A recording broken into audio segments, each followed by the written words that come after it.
Good morning. Welcome into Hurrdat Sports Radio, AM 590, ESPN Omaha, ESPN Tri-Cities, presented by Centrist Federal Credit Union.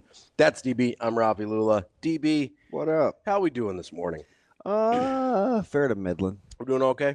Yeah, I had to Google that a couple years ago. So What does that mean? just so? Okay.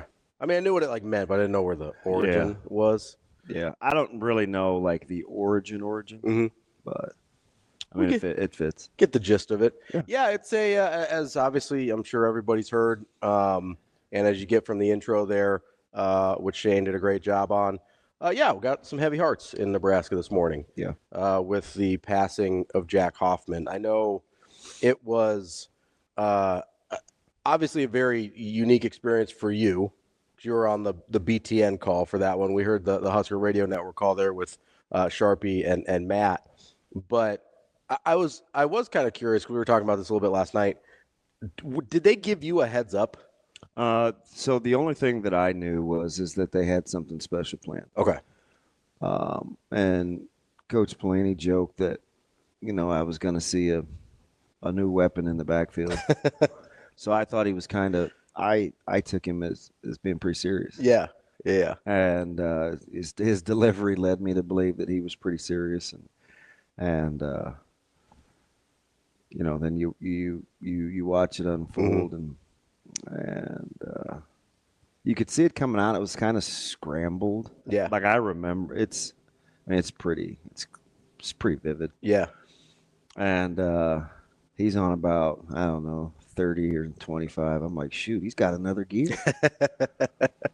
And the guys are waving him in, and I think when the stadium went crazy, I kind of just I think Godden was on the call, and I just kind of listened to the crowd for a second. Yeah. And I was like, there truly is no place like Nebraska. Yeah, there really isn't. And, that's kind of one of the coolest things that, watching a couple of the videos yesterday here and the call there is you kind of get this little appreciation for how loud that place got when he scored. And then you kind of look at the crowd and you're like, oh, there weren't a ton of people left. Yeah. And for the noise that they made, you would have thought it was the Tommy Hill pick six against Colorado. So I wasn't there. Like I wasn't in the stadium for that. But I do remember the way I found out about it was I was looking up the box score. I was out at dinner and I was looking up the box score. I was actually at a place that doesn't exist anymore. I was looking up the box score and I'm like, Hoffman? Who's Hoffman? Yeah. Like I had no idea what had happened, right? And so I start kind of getting on Twitter and Googling around. And I'm like, who's this? I'm pretty tuned in with Nebraska football. I'm like, who is this guy? But like you said with Pelini, this is also the dude that sort of secretly started Taylor Martinez at quarterback. So it's like, I don't know where he pulled this guy. Yeah. Maybe he was a scout team defensive back that he liked the look of. Yeah. And then I get on Twitter and you kind of understand what had happened. And for me, it was kind of a really strange moment, especially as I got kind of older and processed what had happened, right? So Jack was 7 years old when he made that run. And especially yesterday, I just kept coming back to this thought of how cool it was that his life was unquestionably better because of Nebraska football, right? And that's not something we necessarily talk about a lot, even though it's sort of around all of us. Like a lot of our lives are a lot better because of Nebraska football, and not because not because they won national championships or whatever, but, maybe Coach Rule's talked about this, right? Where it's like maybe, those are the memories you have with your grandpa or your favorite uncle or whatever. You go to Memorial Stadium, right? And for me, it kind of really landed with the Jack Hoffman thing because I was 7 years old when I met Brooke Behringer at a diabetes camp. And that made my life unquestionably better because of Nebraska football and kind of the way I grew up battling something I didn't really understand. And I'm sure, Jack was the same way. I didn't know the Hoffmans personally. Obviously your heart breaks for them, right? But, I just kept coming back to this idea of like, this is why we care so much, right? It's, yeah, the wins are nice and you want to play good football and all that kind of stuff. But the reason as a state we're obsessed with this thing is because of how much better it can make our lives. And I don't know that there's any better example of that than Jack Hoffman and the Hoffman family. And that's just what I kept coming back to yesterday and this morning as I was thinking about this is we're really lucky to have something like that as a state. You know, whether it's Nebraska football, Nebraska volleyball, I think has a very similar effect on a lot of us. And we're just really lucky. And I just kept coming back to that. Yeah, just getting a chance. I emceed the gala. Shortly after that, and I think the first year I did it, Jim Kelly was the keynote speaker. Yeah. And at that particular time, I didn't know, like, really the physical shape that Jim Kelly was in. Mm-hmm. He had a really hard time talking and kind of communicating. He just had, part of his tongue removed and kept having to drink water. And we kind of did this sit down and getting a chance to like work with the family. We would have these lunches and we would go over the scripts and they would tweak. And his dad at the time, not that he wasn't always, but has since passed away, Mm-hmm. Was so, like, even in those meetings with going over this, and the script was thick, right? And I was kind of nervous. And, you know me when it comes to like reading and stuff, I'm like, hey, part of my, oh no, you'll do fine, man. People love it. I'm like, hey, and I just, part of my gift is that I can't read. Mm-hmm. Like, So everything sounds natural. I hope you just, just give me a little leeway. And we were eating over at Cunningham's. Yeah. 108th and Old Mill. Jack was there and he put his hand on my shoulder and he's like, hey, you got this. Listen. Like, yeah, it's what he said. And so, Jack's just a little guy. And I remember at that time you were talking about, Nebraska being better and that. And his dad was like, he's going to play for the Huskers. No, he is. And, his wife and a couple of people that were running the organization, two nice young ladies, were like, talking about speaking it into existence and how he's going to play football one day. And you fast forward a handful of years where he like gets some snaps in his high school game, and it was like a story last year and the year before. And I'm just thinking, this kid is incredible. Yeah. And just to think, sometimes like the mind is super powerful, right? And sometimes we get in trouble because we think that our thoughts are facts. And sometimes they aren't. Sometimes they're just our thoughts. But when you take it to those powerful places to like speak things into existence from a thought and make it a fact, that's when the magic happens.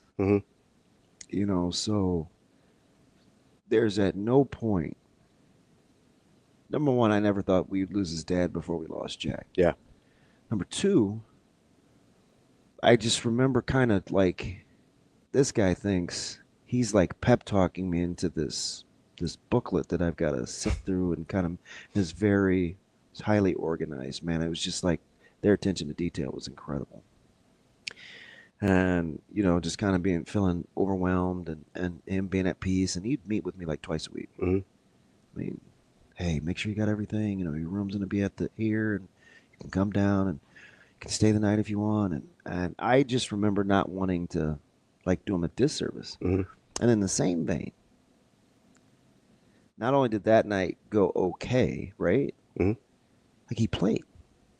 Like Jack played. Yeah. He played high school football. Yeah. And I'm like, that thing started with a thought. Yeah.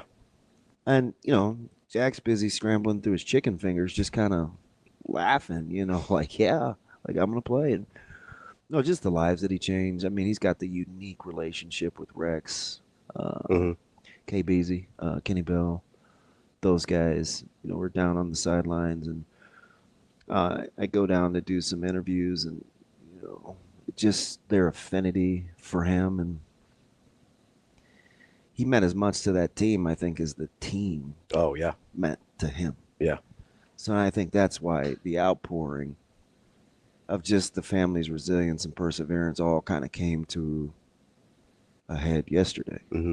You know what I mean? So again, not all thoughts are facts. I think that's important.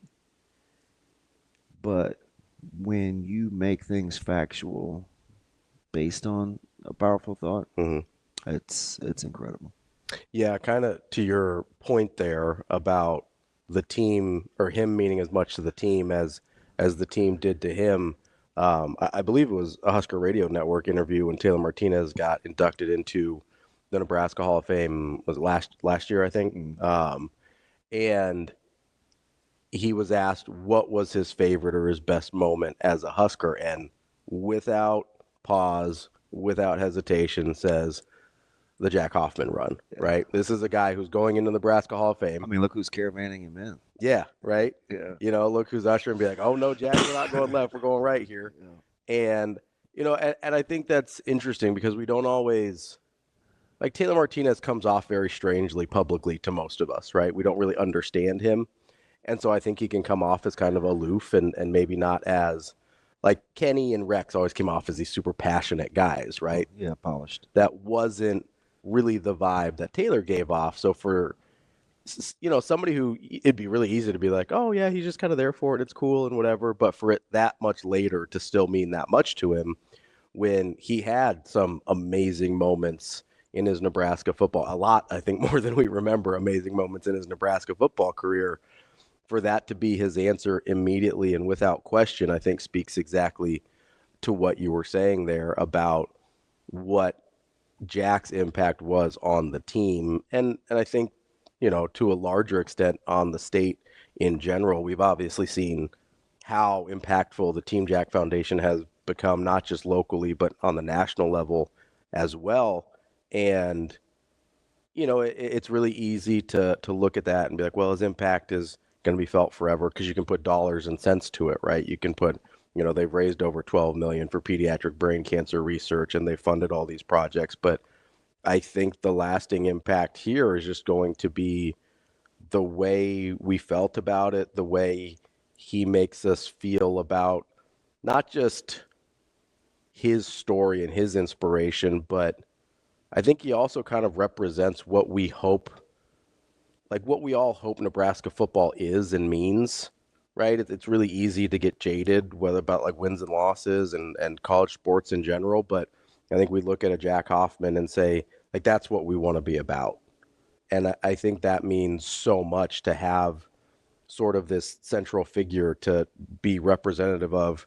That's the best of us, right? Is when we are able to come together and do things like that. And we think we're doing something nice for a young man. And that young man ends up changing lives in, grown adults and college students and whoever else.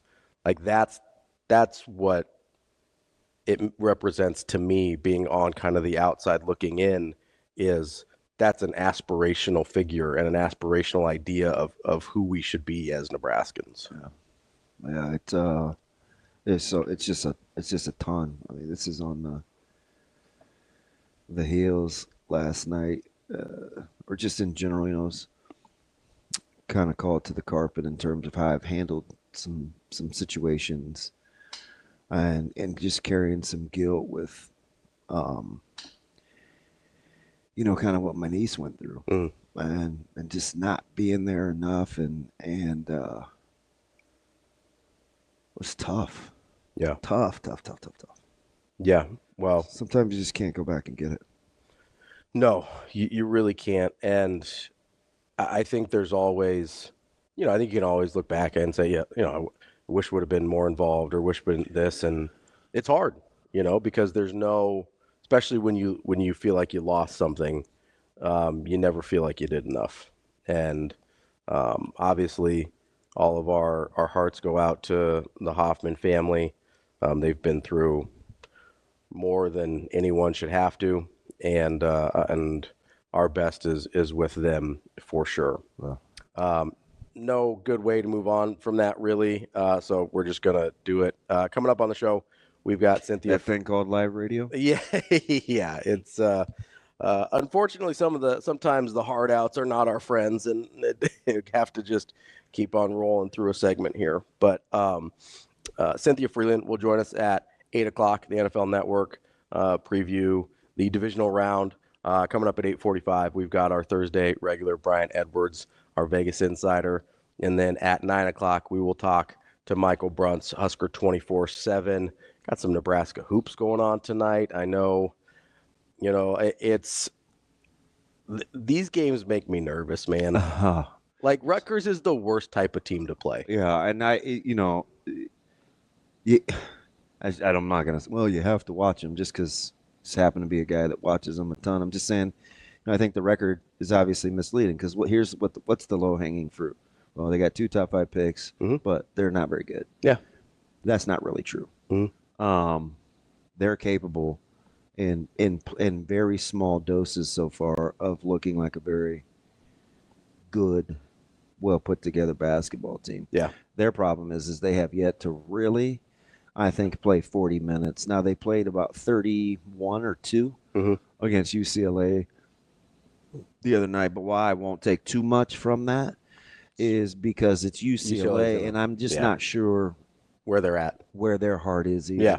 But Ace Bailey was much more efficient. I think he was 5 of 6 from the line. I think he ended up with 20. We know about D Harp and kind of his ability to get to the rim. I was surprised at how big the number is. It was 8.5. Yeah. Yeah, that seems big. I don't know. It feels too big to me. I don't know. I think it's about right. Okay. I do. Just yeah. I obviously can't cap emotion. Right. But when I look stylistically how I think Nebraska wants to play, I don't know if Nebraska's a no middle team, right? So off the bounce, if they can keep Rutgers out of the paint. Yeah. I don't know if Rutgers is built to hit kind of those wing shots that they're going to get on the perimeter. Because not a great perimeter shooting team. Yeah, I mean, we kind of thumb our nose at it, but if you watch them, so they shoot about almost 33% from 3. But a lot of them are kind of ill-advised. Yeah, yeah. Just my like I said, I've only seen probably 5 or 6 games, but I think so. It's a little misleading. Yeah, because I do think they shoot too many contested threes. Because when they get good looks at them, I think they're capable. So in your opinion, I don't want to get shot selection thing, not a capability. It is a shot selection thing. Fair. I think it is a shot selection thing, definitely. But they'll get open looks from Nebraska. I mean, based on how the defense is designed. No middle, and if you're going to ice screens, like keep them on one side of the floor. Because if you can do that, you give yourself a really, really good chance. Because there are these times where Rutgers will really struggle to score the basketball. Yeah. And it's primarily because the ball gets so sticky. Yeah.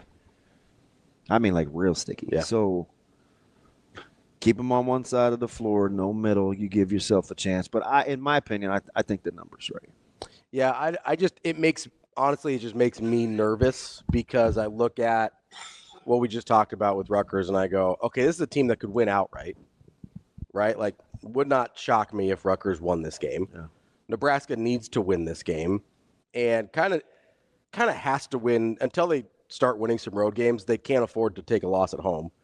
And so I think there's more pressure on Nebraska at this juncture. And Rutgers is capable of applying that pressure. So I think, to me, you're probably right from a Vegas and a line standpoint. It's probably right, but I have a hard time putting it at 8.5 when I think Rutgers could win the game. You just know it's Thursday, and my patented go-to line is no trap game Thursday. Does this look like a trap game to you? I mean, yes, it does. It looks like a trap game to me, and I don't feel great about it if I'm Well, if I'm laying the 8.5. I think you'll know early with Nebraska's sense of urgency. Yeah. Yeah. Because Rutgers will push off the bounce. And let's not, forget, I'm sure no one has, but Nebraska is coming off a pretty tough one. Yeah. Against Purdue there. So and how about Purdue's resolve last night? Yeah. Washington gave them all they wanted for about 25, 26 minutes. They had a really hard time scoring for a long time. And that was without DJ. Yeah. One of their better players sitting on the bench. But who had the best 48 hours as the former Omahan? Tanji, St. Thomas, or Frankie Fiddler? St. Thomas went 26. He was almost perfect. I think you may have to give the nod to St. But it was Iowa. But he went bananas. Tanji went closed the show. 17. I think, and he was really good down the stretch against the Ohio State to kind of hold off that run. Tanji goes and gets buckets. He really does. That's a dude that I remember playing at Central, and he was one of my favorites. He was a kind of a late offer guy. Like he was kind of waiting around for that D1 offer. My favorite, I tell him, because he happens to have the same workout guy as somebody in my house, and he's always trying to step on your neck. Yeah, he's just like that. That's one of those guys that I'm mad Omaha didn't get. Yeah, Yeah, and I'm gonna stay mad. But that's DB. I'm Rob. He stays on the gas. He certainly does. He's been killing it for Wisconsin. That's DB. I'm Ravi. We'll be back. More Hurrdat Sports Radio coming up next. Welcome back. Hurrdat Sports Radio, AM 590, ESPN Omaha, ESPN Tri-Cities. We're live on the Pillar exterior stage. That's DB. I'm Ravi Lulla, and we are coming to you live at Hurrdat Sports Bar and Grill. I still love and he's got another gear. He did. That might be. He hit the X button too, and like a good running back, you see, he found the hip of his puller. That's saw the crease. Ended up being a nice little counter there, gets going left and takes it up the right. No, it's a great call. It's fun to hear back and listen to some of those things. So that was a while ago. Yeah, it's 11, almost 12 years now. This will be 12 years this spring. A long time. It really is. Does feel like just yesterday, and also I know for me, like an entire lifetime ago. There's been a lot going on since then, since 2013. But wanted to, we were talking some college hoops, and our guy Will rightly mentioned Hunter Salas also tearing it up over at Wake Forest as well. Yeah, I just was. You were talking last couple days. Yeah, because they haven't played since Saturday. Yeah, but of course, he's their leading scorer. He's the leading scorer of the bunch. Yeah, he would really like to see that 3-pointer start falling a little bit more like it was last year. Again, I think for him it's shot selection. Yeah, because his light went from like dark green last year to neon. Yeah, fluorescent. It's super bright. He's open the minute he's on the court too. So. And it's funny because he's shooting his 2-pointers really well. Well, he's able to slash. He's got the good mid-range game. He's kind of mastered the art of the pull-up. And again, he's living his best life because he gets to play the way. It is wide open. Yeah. He plays the way he's most comfortable playing. But no, there was the big game last night was Kansas-Iowa State. Yeah. And that's the one where we argued about the line a little bit as well. I will say we didn't. No, not you and I. I like it's big for a reason. Yes, that backcourt is just too much. Well, and I'll be honest, I don't think you thought you were going to get that from Jones, obviously, but no, and I didn't think it was going to be 17. But I will say it probably could have been worse. Yeah. If Iowa State took care of the basketball. They turned the ball over so gosh darn much. And that was the only way Kansas. I think they finished with 15. And that was the only way Kansas was going to score. Yeah, transition. Yeah, because their half-court offense, as I've said several times this year, is total trash. I know we've joked about this. It may not be funny anymore because I think we have to look at the data. Mm-hmm. And I'm not going to go up plus minus. Appreciate it. Well, I have to be, I feel bad teasing you all the time about it because I have to be consistent because I'm one of those guys that for 15 years. Yeah. And I started in hockey. Although hockey, I would make the case it's probably become a little more important again. Sure. with two-way play, but it can be a little overrated. Mm-hmm. But it sometimes is a decent baseline. It's an okay snapshot. I gotta Bandinga appeared to be more effective than Big Game Hunt. Yeah. And with the foul trouble, and I get it. K-State was a little undersized, but just the inability to keep those guards from getting anywhere they wanted to on the floor, I think was kind of the story. And I get it. I'm a big Lipsy guy, and I think it was Myron Metcalf that was like, hey, man, you got to add in Gilbert. And I get it. People know Gilbert is going to get buckets. Yeah. Lipsy is the guy, in my opinion, they have such good feel with one another, where each other is, who needs to handle the ball on this particular possession. Yeah. Lipsy is so good. I think he's out. He's 3 steals a game. Like, that backcourt is a flat-out menace. Yeah. It just is. And K-State can't get any easy shots. That half-court offense is... Oh, it's terrible. That's the thing. That's the thing I can't unsee about Kansas, regardless of, it's like, oh, they got Dwan Harrison, Zeke Mayo, and KJ Adams, and Hunter Dickinson, whatever, right? Name all the names you want to name. Yeah. None of them are actually playing offense at the same time together. Right? Yeah. And what I mean by that is you have one guy with the basketball, and then you have 4 guys standing around a lot. Yeah. Right? And there is not I actually agree with that. There's not a big man, little man, in-between size man in the country who looks more disinterested at any given time than Hunter Dickinson. He just looks sluggish. Yeah.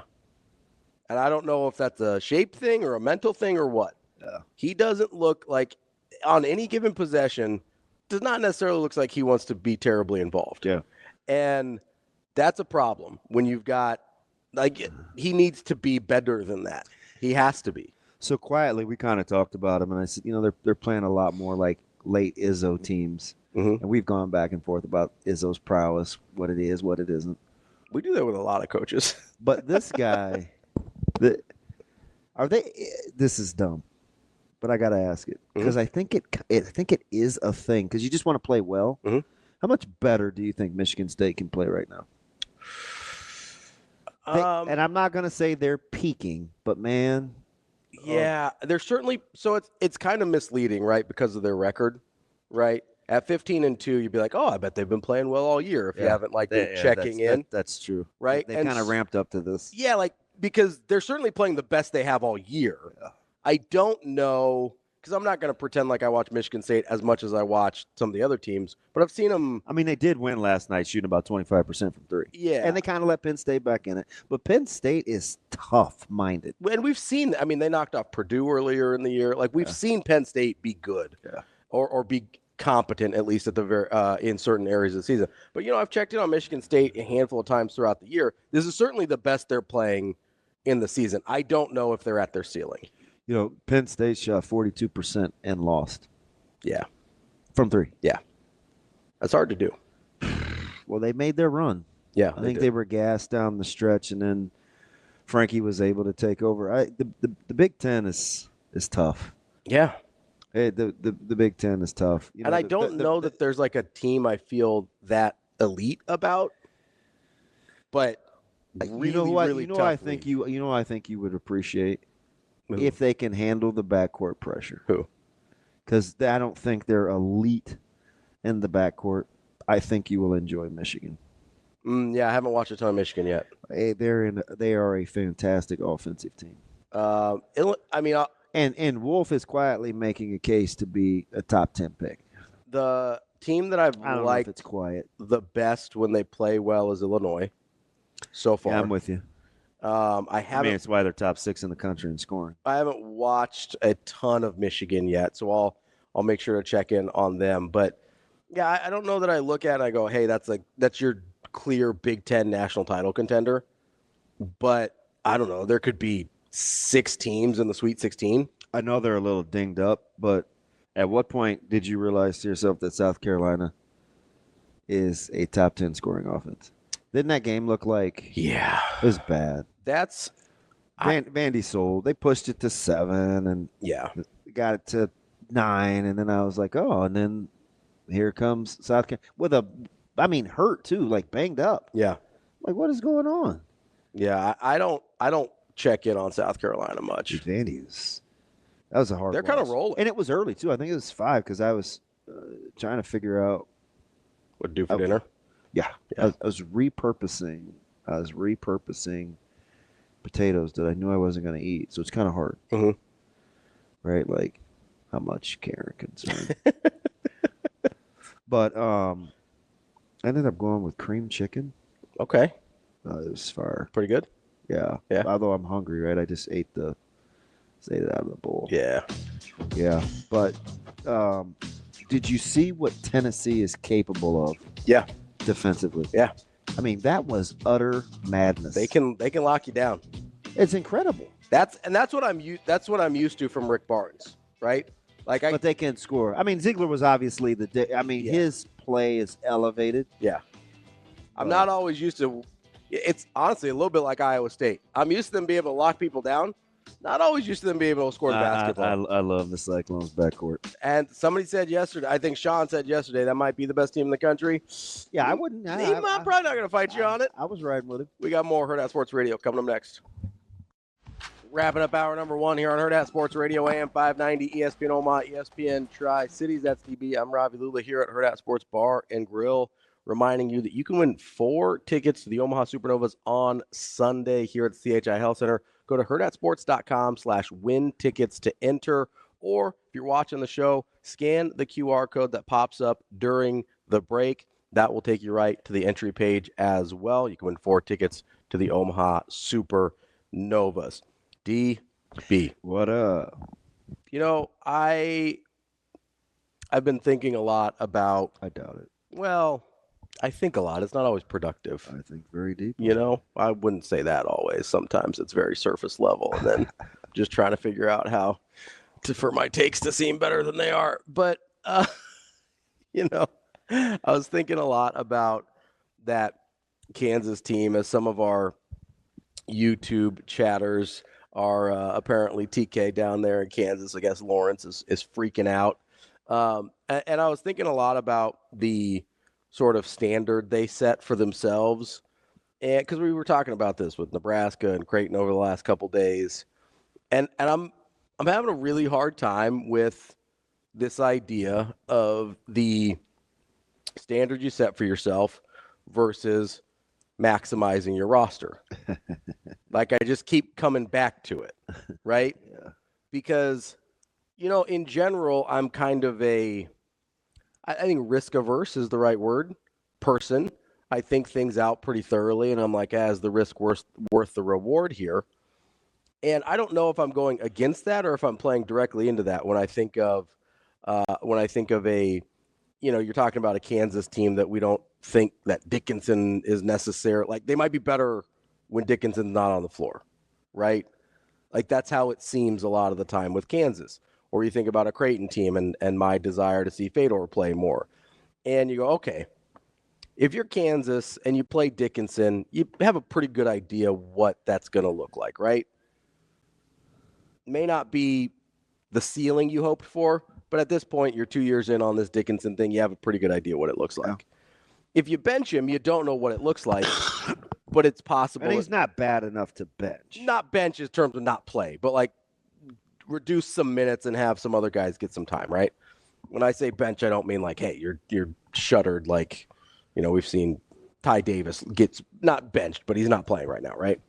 And so I'm sitting there and I go, okay, like at what point does that balance shift in your mind, DB? Because I know you're a big maximizing guy, and I appreciate that. And I'm a big, hey, if you said this almost perfectly. We're not winning with you. We can certainly lose without you. Like, I'm having a really hard time reconciling those two things in my mind. So, number one, I don't think Kansas is at that point. Which is totally fair. Top 10 in the country.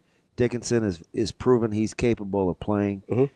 You have to get more out of that offense in terms of ball movement. And that's not all on Dickinson. Yeah, that's not all on 100%. On Hunter. So, like, I'll set that aside because, I mean, any team in the country would take him.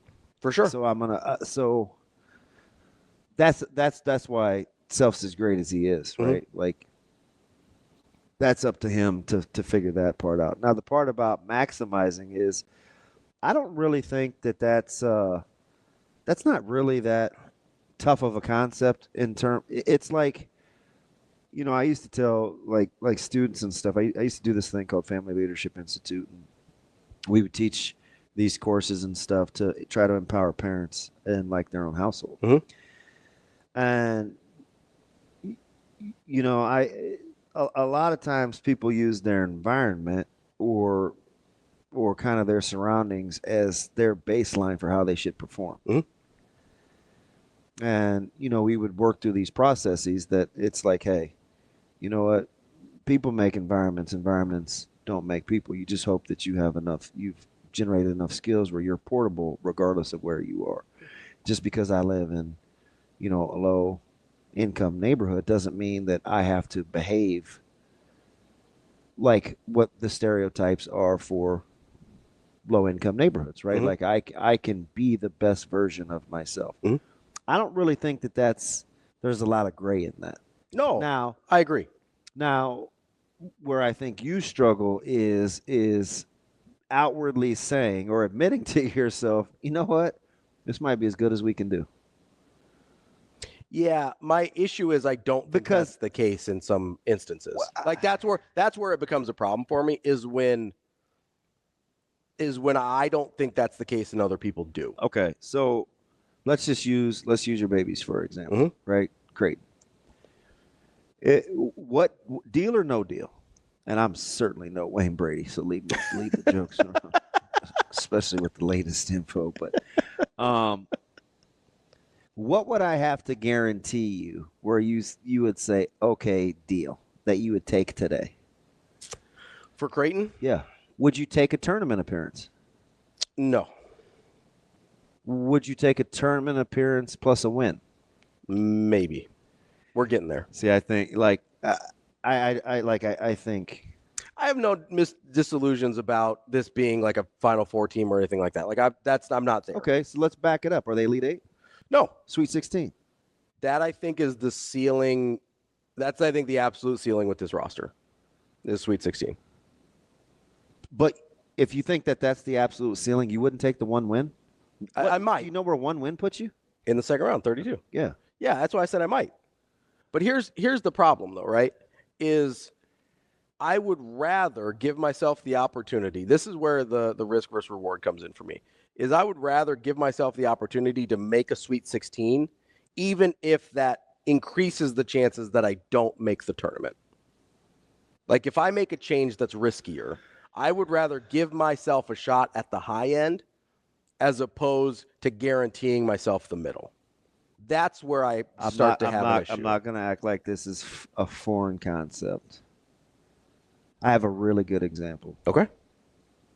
Without going into too much detail, it was 2021. So sophomore, I think Caleb was a sophomore. And Coach Frank, we met on Sundays, and he had this idea to move a couple of defensive pieces. This is like week 4.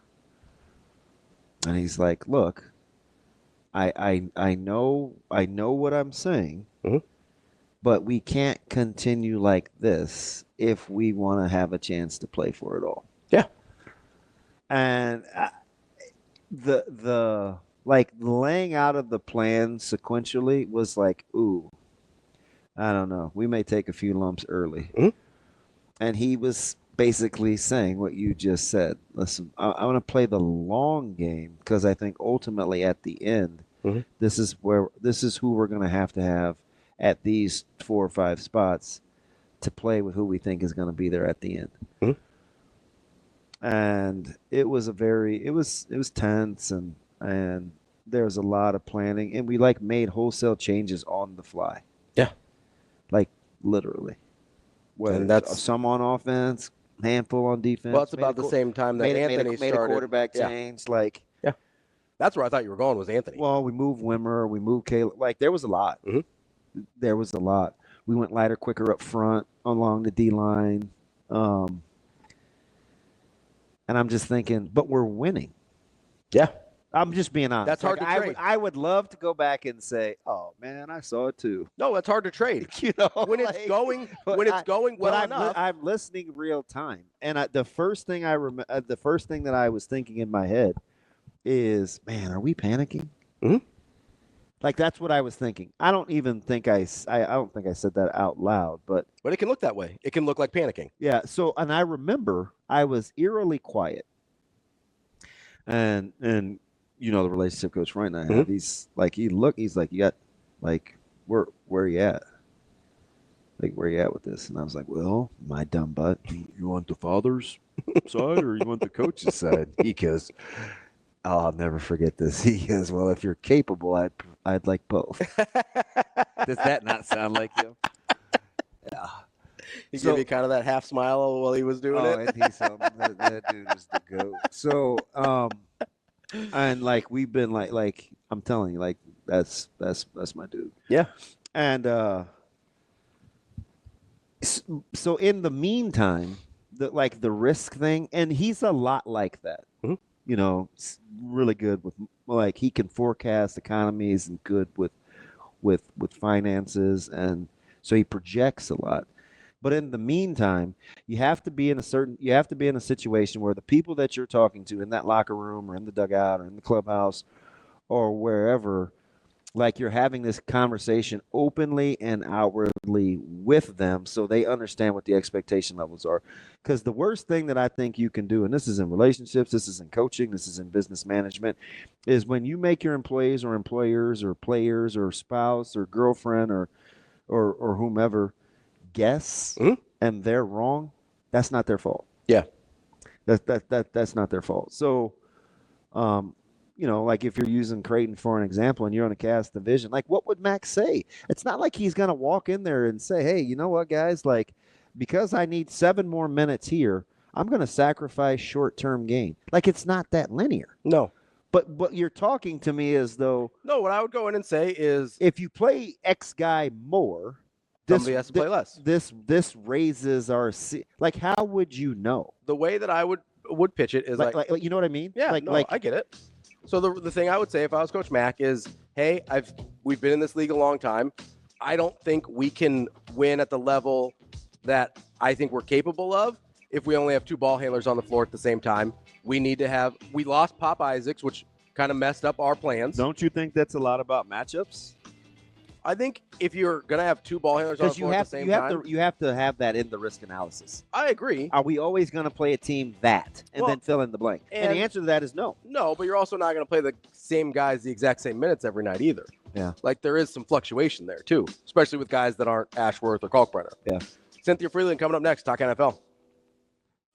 Welcome to Hurrdat Sports Radio. Golf play action fake, stepping up in the pocket, throwing deep down the field. Wants J-Mo. He's got him. Gone. Count it down. 10-5. End zone. Touchdown, Detroit Lions. 82 yards. Herbert looking, firing left side, and intercepted. Murray across the 20, 15, 10, 5. Rock and roll. Pick 6. Kicking off hour number 2 here on Hurrdat Sports Radio, presented by Centris Federal Credit Union. That's DB. I'm Ravi Lulla. We're joined now by Cynthia Frelund from the NFL Network. Cynthia, how are you this morning? I'm great, thank you. How are you? Good morning. We are not going to start with quarterbacks. Are you happy? I'm curious. I do have an interesting question because I think we get along. We were hypothetically talking yesterday and the day before, obviously with Deion talking to Dallas, and I didn't really take that move seriously. But we talked about pros and cons and like taking pressure off of Jerry and would he be willing to not be the story and all these other scenarios. And it led me to believe, I landed the plane this way with your colleagues, with how Deion is perceived, former players that cover the sport. Do you think that because you almost never see this in the NFL. I mean, everybody's fair game. But it seems like we kind of tap dance around Coach Sanders' prowess and his presence, almost like we're afraid to make him mad, right? Like, could you see that being a thing if he was a head coach in the NFL where he would be above criticism? You know what? I actually don't think so. I mean, I worked with Deion for years, so I know him, on a personal level. And, my sense is that in many ways, I kind of think this is sort of like unintentionally innovative, because the thing about Deion, he has a presence around him and people want to have fun around. He's like Dan Campbell, but he's just a different version. Do you know what I mean? And the thing I think that's really innovative here is like, he surrounds himself with great people. So maybe he's got like, this like, I don't know, bigger than big personality or presence, but that's what he did at Colorado, or that's what he's doing at Colorado. And I think what he'd do here is it could be a way to kind of create this dynamic where you have the offensive coordinators responsible for the offense, the defensive, like maybe you actually have like a true like head coach as opposed to, an offensive play caller that masquerades as a head coach, or a defensive coach that is now responsible for the offense. I don't know. It's an interesting experiment if it works out. Right. Because could I see like, I just don't see guys being willing to openly criticize when, I mean, even I'm a fan of the Steelers, like Tomlin right now just getting vilified, right? Or McCarthy or any of these guys. Like, would he be with his peers, would colleagues go in like they do on almost any other NFL coach? They would. It would take a minute, but they would. I mean, I think at first it would be, like it's not like he's had a perfect run at Colorado. I think that, a lot of people in the NFL world have a lot of reverence for how hard it is to be a college coach with NIL and transfer portals and this, that, and the other. So, I mean, I don't know. I think maybe for about, I don't know, a week he'd get that luxury. And then it would still be the same. And I actually think some people would use it as a way to, the Cowboys are always interesting in our league, right? Like they just, even if they're not good, they're always interesting. So I think some people would use that as a point to kind of draw in more attention to themselves. That it could be, it could go a lot of different ways. Yeah. Cynthia, you brought up kind of an interesting distinction there while we were talking about head coaches and the guys that get hired that are sort of true head cultures. I sort of lump them in the head coaches. I kind of lump them in the culture builders. And then you've got the specialists on one side of the ball or the other. Have you gotten a sense, I know you run numbers on a lot of things, but like, have you gotten a sense of which version is more successful, or is it kind of a crapshoot, right? Because I look like a Dan Campbell, obviously hugely successful in Detroit. You'll get like a Jim Harbaugh, who you've just kind of figure, hey, he comes in, he's going to win 10 or 11 games every year. Mike Vrabel basically gets hired for that as well. But then you have like kind of the Sean McVays of the world that are highly successful, and they sort of had that offensive guru tag as well. I'm just curious if you've gotten a sense on which way seems to be more successful on those hires. There's not one formula. The fact of the matter is it's the sum of the parts of all of the coordinators and position coaches, et cetera. And it also really helps if you have a good quarterback. But some of the things we don't see, or we do, some of the things that make it harder are, it's not like you're seeing turnover at places where, Patrick Mahomes resides, or Tom Brady, or, even Joe Burrow. I mean, I know Lou Anarumo isn't there anymore, but that's a defensive coordinator. But when you have great quarterback play, it kind of nullifies a lot of things, and that can make it harder to distinguish the impact of the coach specifically, and the coach, at least as they relate to not being a part of their coordinators as well. So you're the perfect one to ask this question. One of the great arguments we argue every day, Cynthia, just for the record. When did we miss the blasting out via social media accounts when organizations interview coaches? Is something or nothing that it seems to be this thing to go out of their way to let us know who's interviewing? I think they just want to. Is that new? I don't think it's super new. I think the thing that's different is, with people reporting and insiders and all of these things happening, I think that they want to be like their own source, right? Like, all these people saying this person's interviewing here. They just want to be they want to be their own. They want to. This is the truth, right? Yeah. So Cynthia, as you look through some of the head coaching candidates that are up for these jobs, we see Mike Vrabel. Like, we've talked about the Bears before, I know. Is there a candidate that you've seen out there? Because it seems like they've interviewed everybody short of me and DB for that job.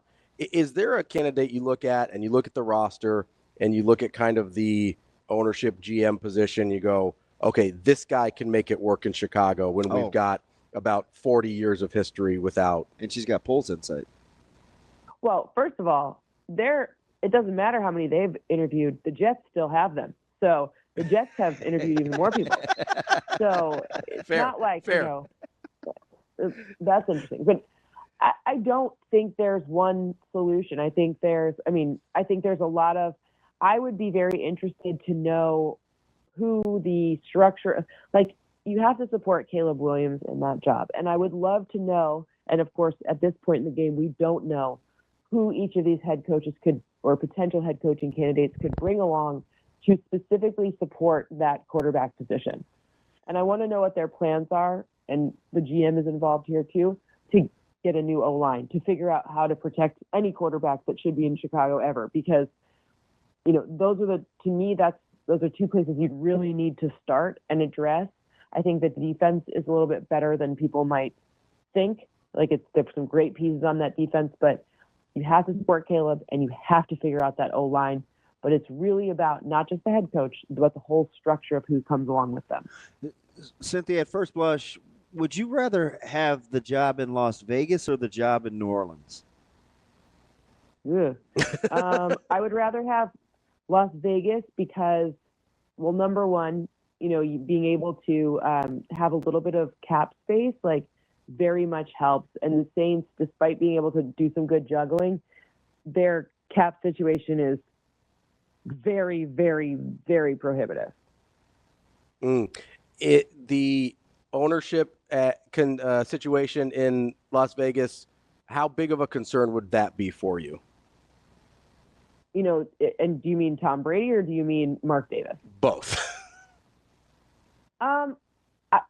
Mark Davis is one of the nicest people I've ever spoken to.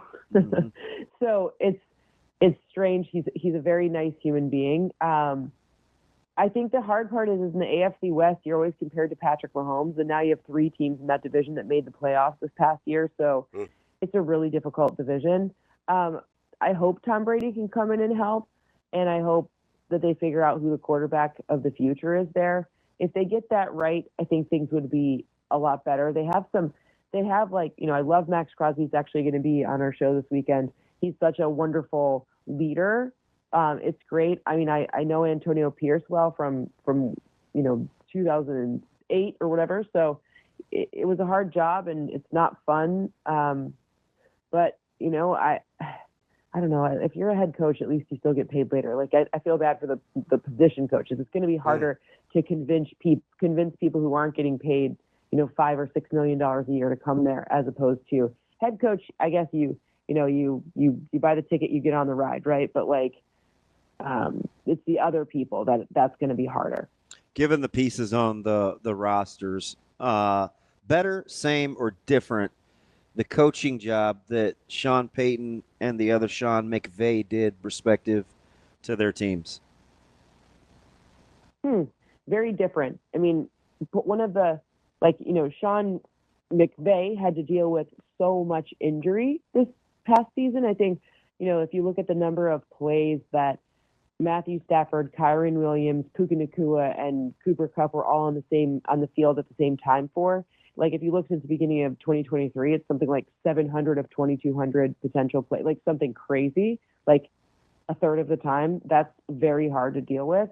And then, if you're thinking about okay, well, with Denver, you have to navigate a cap situation with Russell Wilson playing in Pittsburgh and if you find your quarterback, which you did, and they drafted really well, it seems like, that defense is epic. And even though they had an early exit, it's a big deal to have a defense that good. So I don't know. I think both of them did wonderful jobs, really great coaches, but to be able to find a quarterback in Bo Nix that everyone else was like, I don't know, I'm not sure how I feel about him, and make him be truly someone at least in the running to talk about as Offensive Rookie of the Year is a big deal.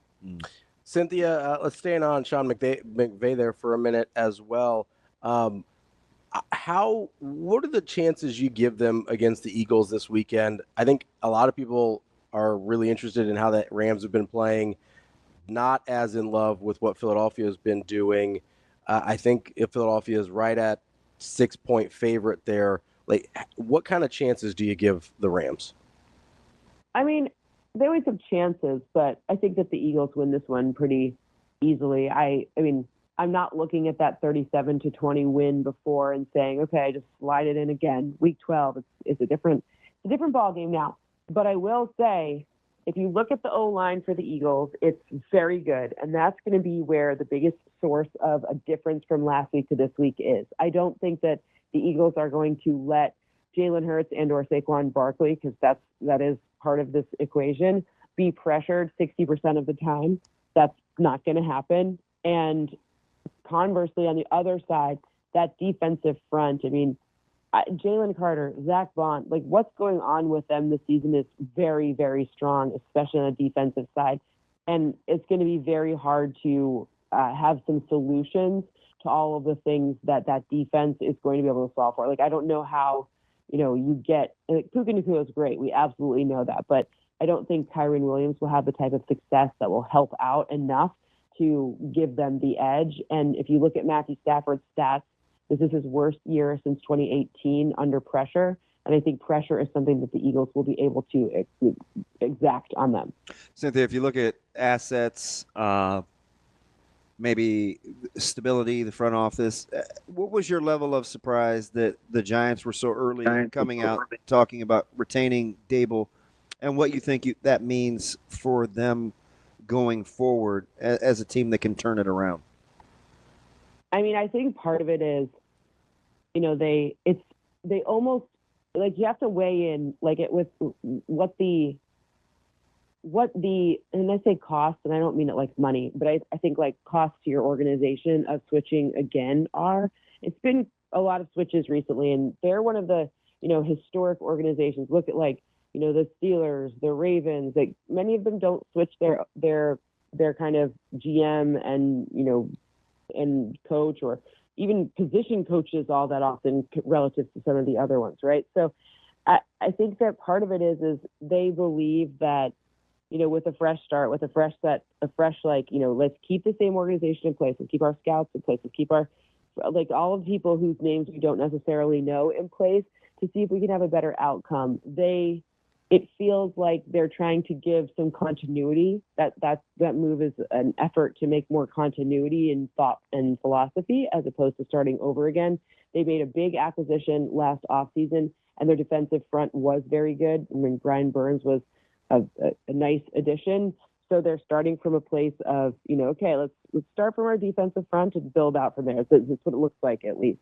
And, I also think that it also signals to me that they really want to get quarterback right, because if you're changing your strategy right now and you don't have, you don't have the strongest quarterback class, I think that they're saying, hey, we need to get we all need to be rowing in the same direction to pick the right quarterback going forward. And that's just kind of what it's going to be. Cynthia, who is more fitting into that sort of cliche we use that isn't usually true of being a quarterback away, the Giants or the Jets? I have no idea what's going on with the Jets from the standpoint of just the sheer number of people they're interviewing is it blows my, who has time for that? That's an incredible amount of time. I would imagine my answer to that is that I think that the team with a better roster is the Jets. When they're healthy, they've got a great defense. They've got a lot of pieces, that are a big deal. They brought in Devontae Adams. I mean, I'm assuming he's still there, in this equation, right? So I think that the Jets, with the right quarterback and with perhaps a little bit of help on the O-line, because even though, Aaron Rodgers didn't get sacked a ton, it still is not an O-line that's dynamic and can open up the run game, which is something that now more and more quarterbacks are so mobile. We need O-lines to be able to do some more interesting stuff. So I would say that I think that the Jets are, but if I'm the Giants, I'm taking a bigger crack at it because it feels like you're playing with house money. Like, it's not like everyone's sitting here being like, wow, like, no one would be surprised if Brian Daboll got fired in a year or not, right? But if they pick the right quarterback, now you've got tons of upside. Cynthia, this may sound silly because I think Mahomes is the best quarterback in the league. But when it comes, you talk to defensive coordinators and guys game planning. What do you think keeps defensive coordinators up the most at night? Mahomes, Lamar, or Josh? Ooh, that's a great question. I think this season, it's probably right now. It's probably the answer is whichever one you face the least, but because you right, they're also such a big deal. But I would imagine that this season specifically, or in this part of the season, it's Lamar. Just with how dynamic that offensive, like you look at the Ravens offensive line, they got 3 new offensive linemen to start the beginning of the season. And the beginning of the season looked different. They weren't running all the different types of plays that we're used to. And then that has actually kind of been a strategic move. They weren't, quote unquote, good at the beginning of the season. Well, what happened was they started to kind of build that chemistry, all worked together.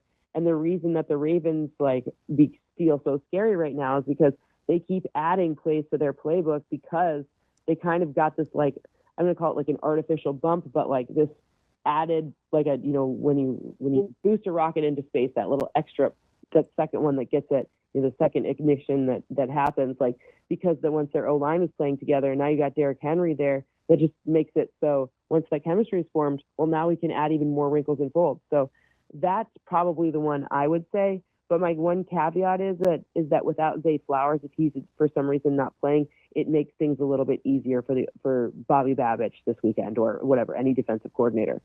Cynthia, when you look at that matchup with the Ravens and the Bills, you've got a couple of quarterbacks who haven't been able to break through in the AFC, largely because of the guy that plays in Kansas City. But, there's some other narratives that float around.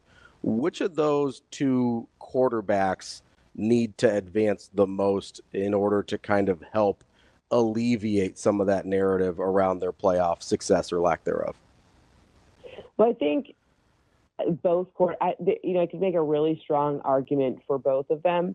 The one this year that I think it feels like for whatever reason, it would be a bigger, like if I think about like, okay, I put myself in Monday morning and I'm like, wow, like that's a real bummer for both of them, obviously, but it feels like with Josh Allen this year and like the narrative ahead of the season that the Bills weren't even going to win the division because of Aaron Rodgers' division now, and losing Stephon Diggs, and there are a lot of pieces on the defense that have changed, and it feels like Josh Allen had to very much put a lot of it on his shoulders, and the fact that he's not turned the ball over and he's kind of addressed some of the questions that were fair criticisms of him before.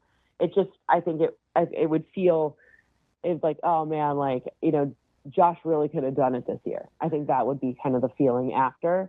Whereas like Lamar's like, oh, he can do it next year. Noise and good team and all. If the NFC favorites win, would you make the case that it is less advantageous for Detroit to host Philly and let Philadelphia play inside than it would be for Philly to have Detroit play outside had it gone the other way? Nope. The Lions, I'm going to tell you something, that it is loud AF in Ford Field. And I forgot. Hey, are you rocking the Lions sweatshirt this morning by chance? Because I forgot who I was asking that question to. I have blue fingernails, but fingernails are painted blue. But other than that, no. But I actually do think that, number one, it is that loudness. It's not a joke. Like those fans turn up and turn out. It's gonna be very hard for Jalen Hurts to hear. Should it be that matchup? Yeah. As a Lions fan, just what's your confidence level going in this weekend? How you feeling?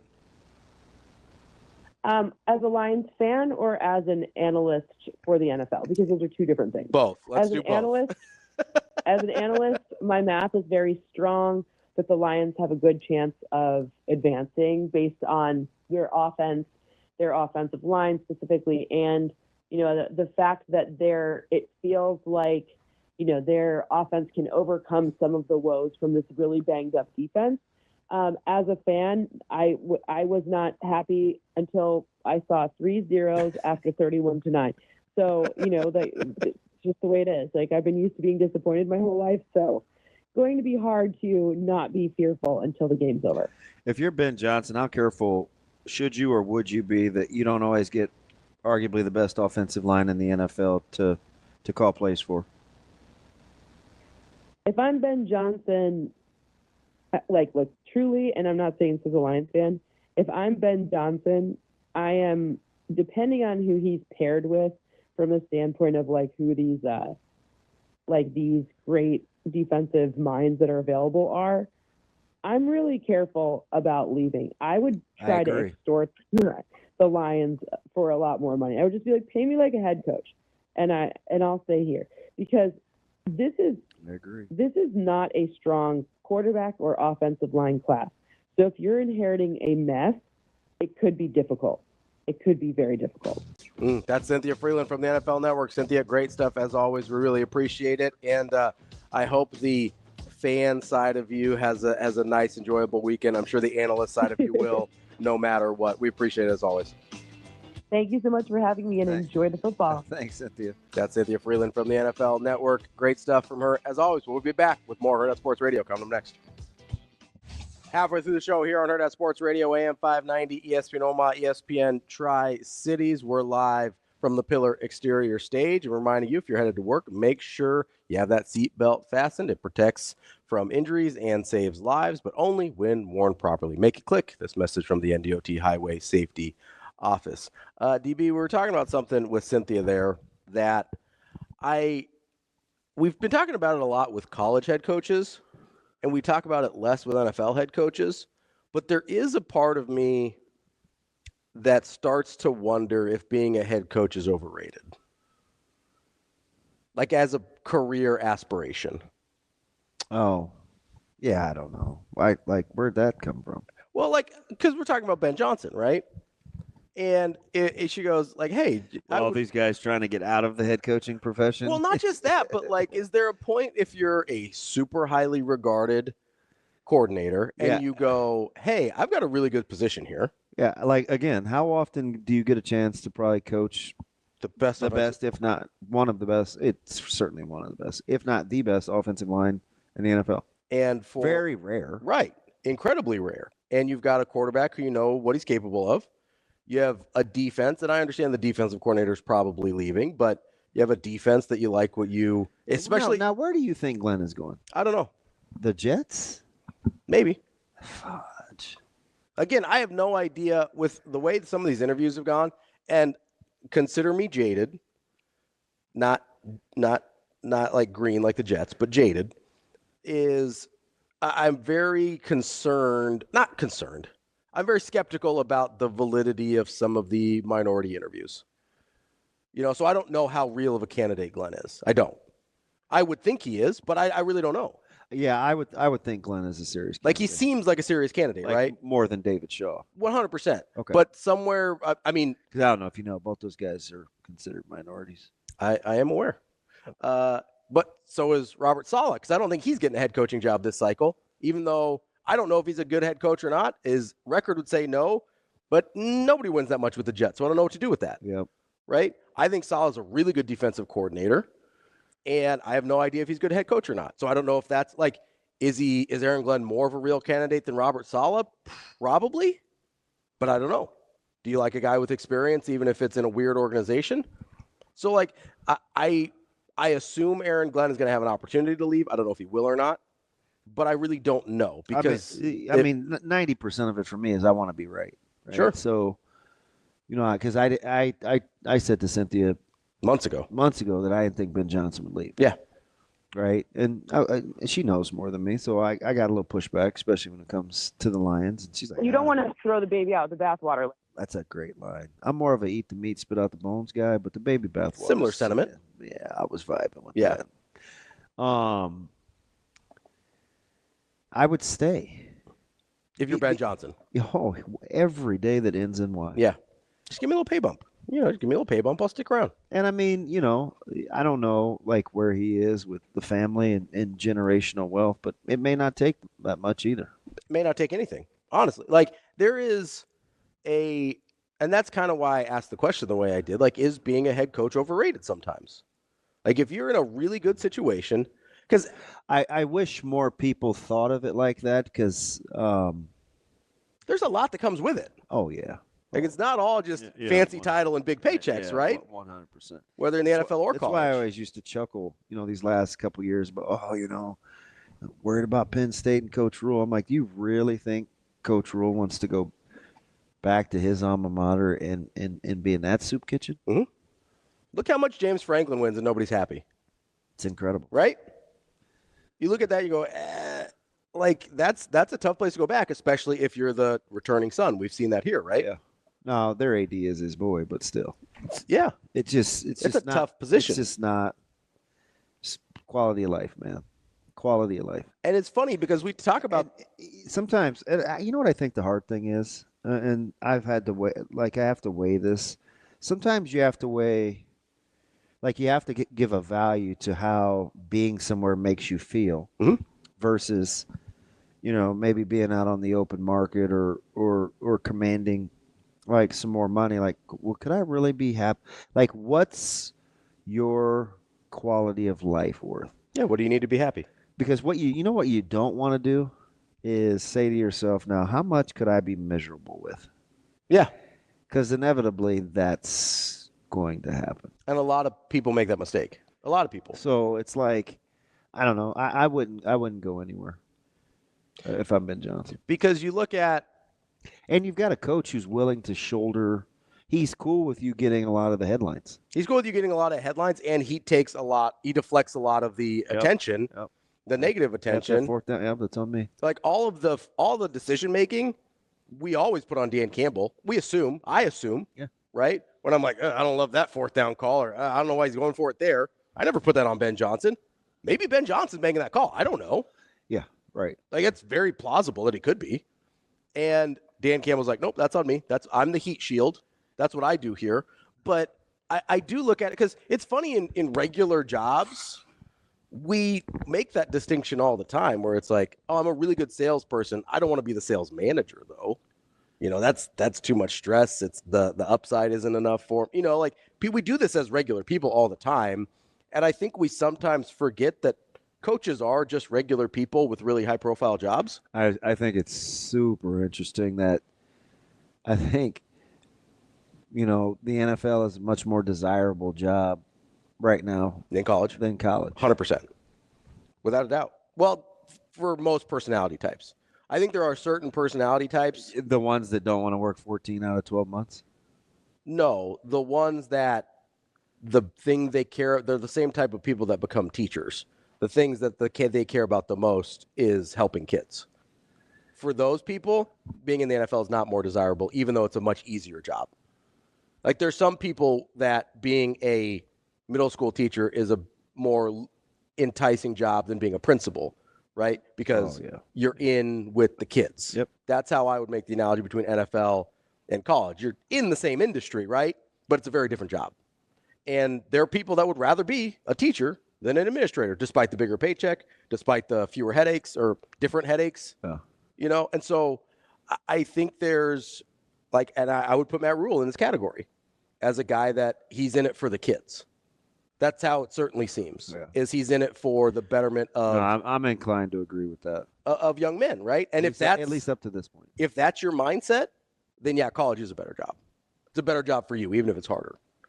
But there's a lot of people that do jobs that are really, really hard that I wouldn't want that they love. Is there an upset brewing this weekend in any of these? In the NFL? Yeah.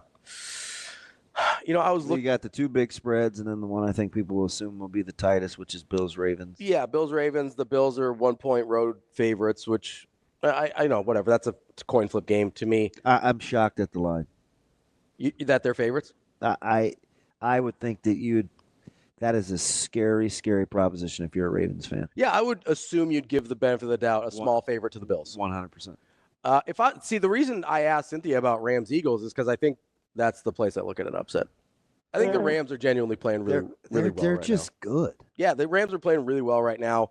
I think kind of throughout the season I've been sort of skeptical about at certain points how the Eagles are playing, even though they're 14-3. That sounds silly, but there's been stretches throughout the season where we're like, do they even like each other? Like, the Ravens are favored.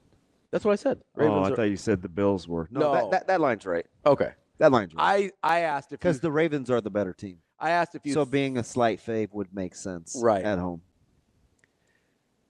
Well, no, that's in New York. It's in Buffalo. Listen what I'm telling. Listen what I just said. Yeah. The Ravens are the better team. Right. So them being a fave makes sense even with them at home. Them as yeah. Okay. Buffalo. Okay. Gotcha. Yeah. Yeah. Not them as in. I probably worded that poorly. No, that's okay. I just misunderstood. So I would have maybe thought the Bills would get the benefit of the doubt as the small favorite at home, even though I do think the Ravens are better.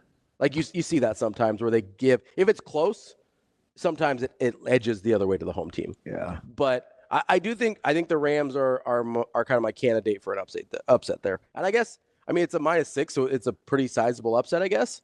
But it wouldn't feel that way to me. I don't know. Maybe I'm just too high on the Rams. Well, so the crazy thing is, Philadelphia looks more gettable. Yeah. But they're like really good. But they're really good. like really, really good. But they feel more gettable. Like they feel more vulnerable to me. And I don't totally know why. I don't know if it's because I don't like Sirianni or like because A.J. Brown's reading too many books on the side. Like I don't know what it is. I really don't have a good sense of what it is. But you're right. They feel gettable. Yeah. I'll tell you what you better be careful with. Yeah. And right now I would take all the points. Texans are going to be a handful for the Chiefs. Yeah. It's a good matchup for their defense. That's a -8. That would be a big upset for that. That would kind of change the narrative on C.J. Stroud all of a sudden again, wouldn't it? Yeah, and he may not. I don't know how well he'll have to play. Yeah, but that's a little too many right now. Start hearing some good things about D'Amico Ryans as well. We'll talk to Brian Edwards about all of these and more coming up next on Hurrdat Sports Radio. Wrapping up hour number 2 here on Hurrdat Sports Radio, AM 590, ESPN Omaha, ESPN Tri-Cities. That's DB. I'm Ravi Lulla here at Hurrdat Sports Bar and Grill. We're joined now by Brian Edwards, our Vegas insider. What's up, B? Good morning, gentlemen. How are we? We're good. You're back with the toque. What's the temp? I gotta know. It's probably 48, and you're over here weaning out. What's up? More like 42-ish. You baby. How are we doing this morning? I'm at a different locale. My mom had knee replacement surgery, so I'm at home helping her out. And I'm sorry I'm shooting the Twitter DMs a touch late, but check them and you see these pics. That's all right. You're like the good son, right? That's right. Hopefully a lot better than Macaulay Culkin was. What was his name? Henry? Henry Evans, because I don't know about that kid. So we've got a few kind of big lines in the NFL, and then one really close one in that Bills and Ravens game. Let's start there with the Ravens as a small, tiny 1-point favorite. What do you like there? Yeah, so I like the Ravens a lot. This is really the only side that I really like. Now, I am going to do a parlay, a Moneyline parlay, but Ravens is a side I'm really the one I'm is the only one that stands out to me. I think all the lines are pretty good, but I made the Ravens 2.5. So they're on fire, 5 wins in a row, both straight up and ATS, winning by margins of 14, 25, 29, 17, and 21. The Ravens have played 10 games against teams that have made the postseason, 7-3, both straight up and ATS, including a 35-10 beatdown of the Bills. Now, granted, that was way back in week 4, but they were 2.5 point home favorites in that game and just had their way, 21-3 at halftime. Josh Allen was limited to 21 rushing yards on 5 attempts, only 16 of 29 throwing it for 180 yards.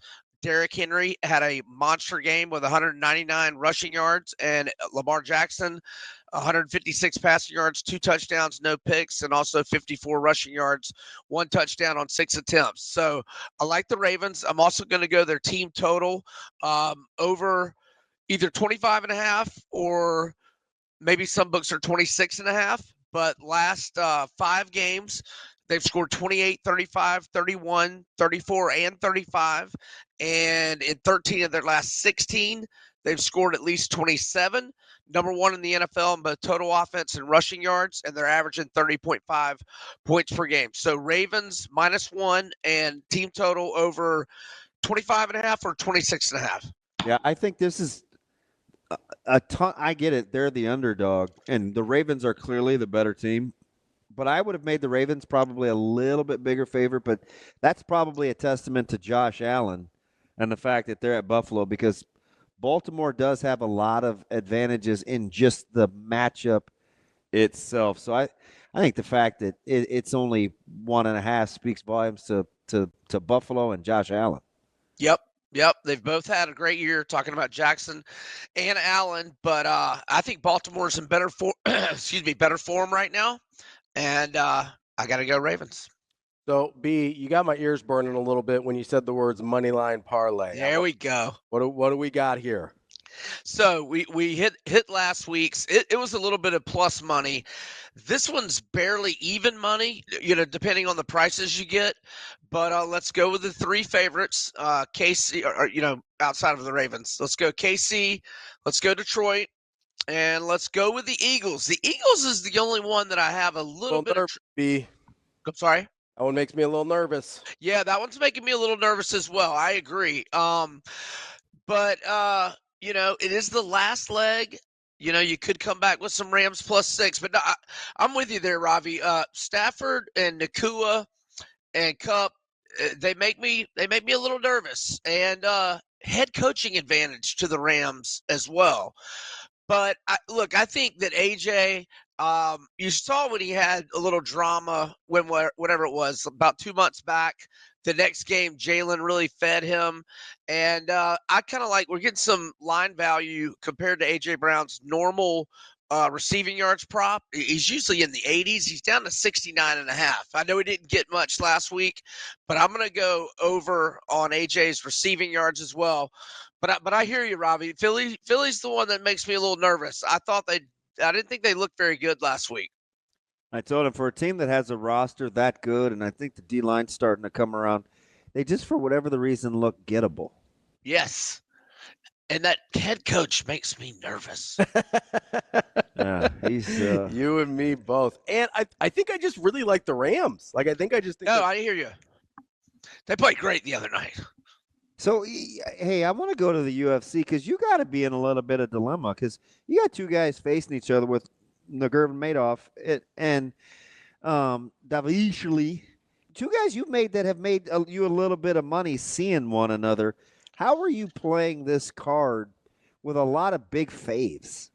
Yeah, so I'm avoiding the co-main event because – I don't know, that Nurmagomedov, that name, I just don't like to fade it. Although I have no problem with anybody taking the champ catching almost 300.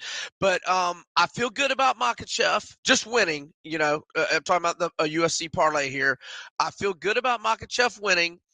I feel great about Moicano winning. And look, I don't like to eat much chalk, but I saw a -160 yesterday. I can do a -160 with Moicano. Over Dariush? Yes, I'm a fade Dariush guy, especially at this point in his career. So I'll do a straight bet on Moicano if it's -160 or cheaper. But the parlay I like that should get back about +150 is Islam Makhachev. Let's go Moicano, and then my heavyweight guy. Where? Did the Almeida fight get canceled? Why am I not seeing the Almeida fight on here? No, it's there. He's -445. Oh, there it is. Oh, yeah, the second one, second to the preliminary main event. Against Spivak. So Almeida, Moicano, and Makachev. That three-leg parlay should get back around plus 150. Huh. I'm sorry. Go ahead. You finding value in that is incredible. Now, another one I like, I haven't even looked it up yet. Almeida, the finish, it's probably still chalky. Well, Almeida to win in round one, I would be okay with against Spivak. He's going to crush him. He's going to get a takedown and a submission early. I'm trying to get there, guys. Sorry, where's my notes? It's only 1.5 too. At under 1.5 at minus 120. I think. Oh, under 1.5 minus 120. I'm fine with that with Almeida as well. Most people don't think that's getting out of the first round. Then I'm guessing. No, exactly. Well, I mean, I feel like he usually has a little more juice to the over, or you usually can't get plus money on under 1.5 with Almeida, but I think he finishes him in the first round. I'm still not finding the first round prop because there's all these regional fights here. All right, here we go. Where are we? Almeida. I can't. Go ahead. I was gonna say, B, while you're looking for that, let me give you a proposition here on your Moneyline parlay for the NFL, okay? Yes. If you switch the game that we're a little iffy about from to the Ravens, if you go if you go from minus 260 for the Eagles, you go plus 215 for the Rams. That changes your payout pretty drastically. I was just doing a little calculator here. Sure. What's that get? It's like 4-1, 5-1. I think it's almost 6-1. Oh, well, like if you're looking for value there and you're not in love with the Eagles, I'm just saying. Right? No, I hear you on that.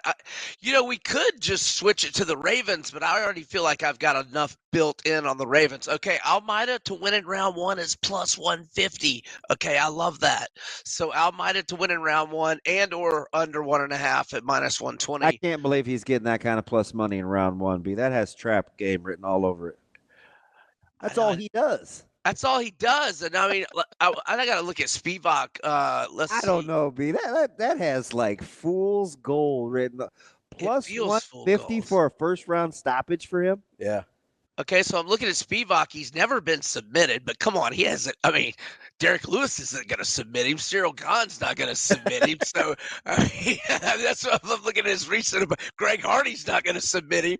Aspinall just knocked him out in the first round. So, Alexei Olenek did not submit him. That was a long time ago. Are you surprised that these folks seem to be confident? And maybe it's Dana. Like he's the one that can make it happen and pay John Jones enough that this fight actually happens in 2025?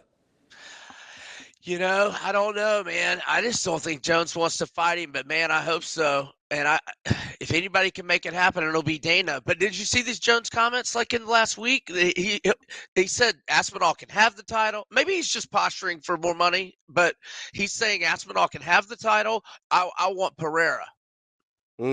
That's our guy, B. Edwards, Vegas Insider Major Wager.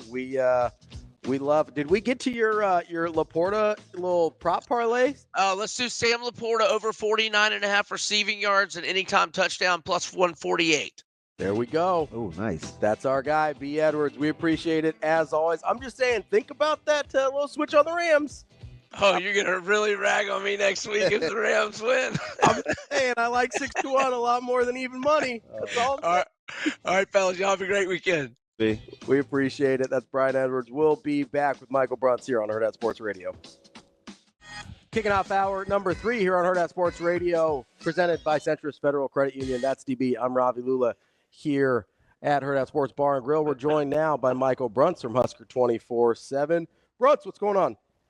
Hey, not much. How you guys doing? Good. It sounds like you have a little cough, as do I, man. It's every break I'm like managing my flipping cough.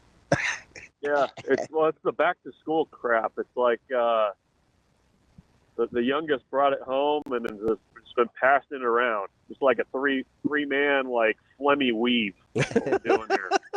A 3-man phlegmy weave. That is a really gross incredibly visual. Gross and funny at the same time. Yeah. So hey, hand all right though. Wow, Brunsy. Wow. All right. We're just trying to get inside the numbers, right? We got all these basketball heads around here tonight, Brunsy. You think the fans get the sense that this one, Nebraska's got to have it, right? I mean, you want any aspirations of making a Big Ten, postseason run, you got to have the night, right? Yeah, no, I mean, I think with the way things have gone recently on the road, I mean, every home game, no matter who it's against, is gold, So they got to get this one. They got to kind of get their heads right a little bit, I think.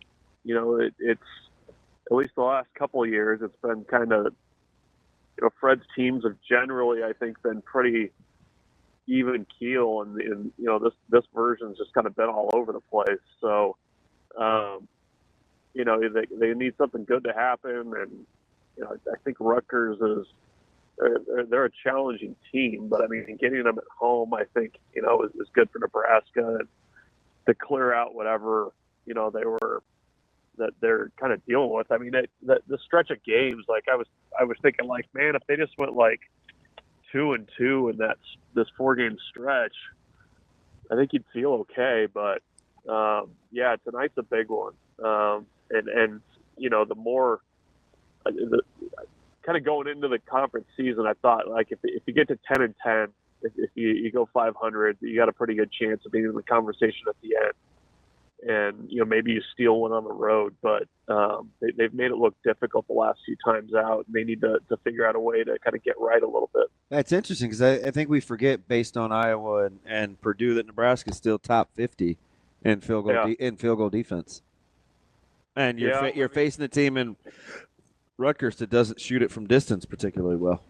Yeah, no, I mean, it feels like a game on paper that you're like, okay, this is one that Nebraska should be able to play its game and play pretty well and come out there with a win. But yeah, I mean, it's I don't know, it just those the last few, with the way that Iowa ended, and then I think Purdue's just kind of that's just the nature of playing on the road there. But they need to get back to the strong defense and find somebody that can make an outside shot. Bruntz, we talk all the time, especially in basketball, about like, well, they've got the best player on the floor, so that gives them a shot. And yet, kind of in this matchup, we feel sort of the opposite, where it seems like Nebraska should win this one. All the analytics say Nebraska should win this one. But Rutgers likely, at the very least, will have the two most talented players on the floor. I don't know if they're going to be the best players on the floor. Like, do you have any idea who you think Rutgers actually is, or are you as in the dark as they seem to be? Yeah, I mean, it's funny. I mean, like with as Rutgers is kind of built, I mean, they've never really had kind of the star power that they have now, or seeming star power. Mm-hmm.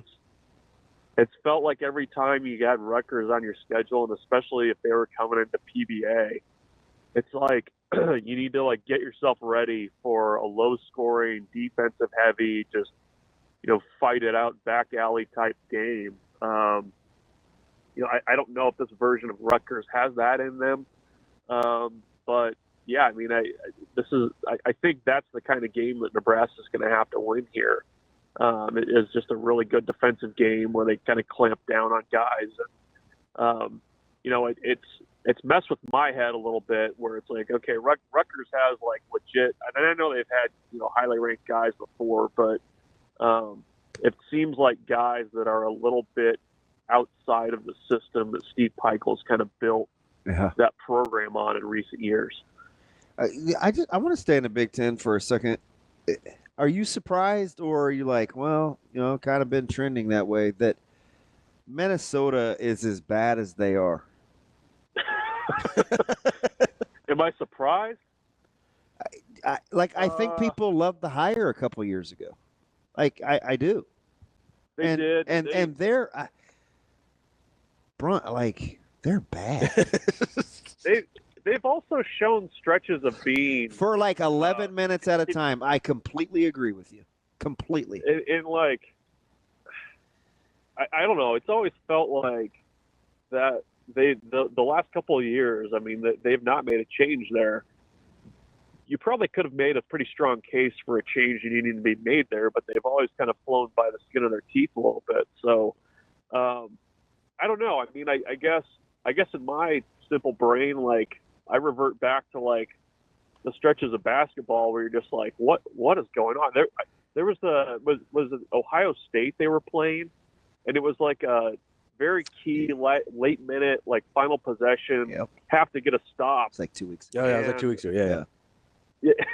And you've got like a guy that's just like uncovered under the basket. You're like, what is going on? Like, it was like and that game, isn't it crazy? Like, the place was empty. Yeah, no, I mean, the guy was like cherry picking under the basket, and the ball was taken out at the mid-court line. I was like, how does that happen? It just seems like they should, like, they play good basketball there, man. It just seems like that school should be good. Not to go all DePaul, because I hate that argument. But I think they should be better than what they are. I mean, there's enough basketball talent in the Twin Cities, and that's enough of a brand in the Big Ten that they should definitely be, middle of the pack, probably in the Big Ten without much effort. And it's felt like they've had to put in a lot of effort to stay out of the basement the last couple of years. Who's the best team in the Big Ten for you? The best team? Probably depends on the night, doesn't it? Or health, if you think it's Illinois. Yeah, I mean, I guess I would go Illinois. It really, like, I feel like night to night you could almost make a different case. I mean, even Purdue last night, I would say. Hey, that was pretty gutty, wasn't it? Washington gave them all they wanted for 28 minutes. Yeah, and I don't know if that's. I mean, is that having to go 2 time zones away or 3 time zones away? I guess with where West Lafayette is. Because they were down what? They were down 10 early, maybe in the first half. They're down 8 at the half. Yeah. I think it was 30-22 at the half. And so. I don't know. I mean, it feels like it's shaping up to be another one of those Big Ten type years where, it's a small group of teams or, 1 or 2 that kind of separate themselves from the pack, and then that kind of big middle group of teams that, just kind of beat on each other. I mean, I don't know what that ultimately gets you come tournament time, maybe an Elite Eight exit. I mean, is that kind of where this is all headed? Yeah, I think I said earlier to DB, I go, I'm not sure if there's a national champion here, but there might be like 6 Sweet 16 teams. Yeah.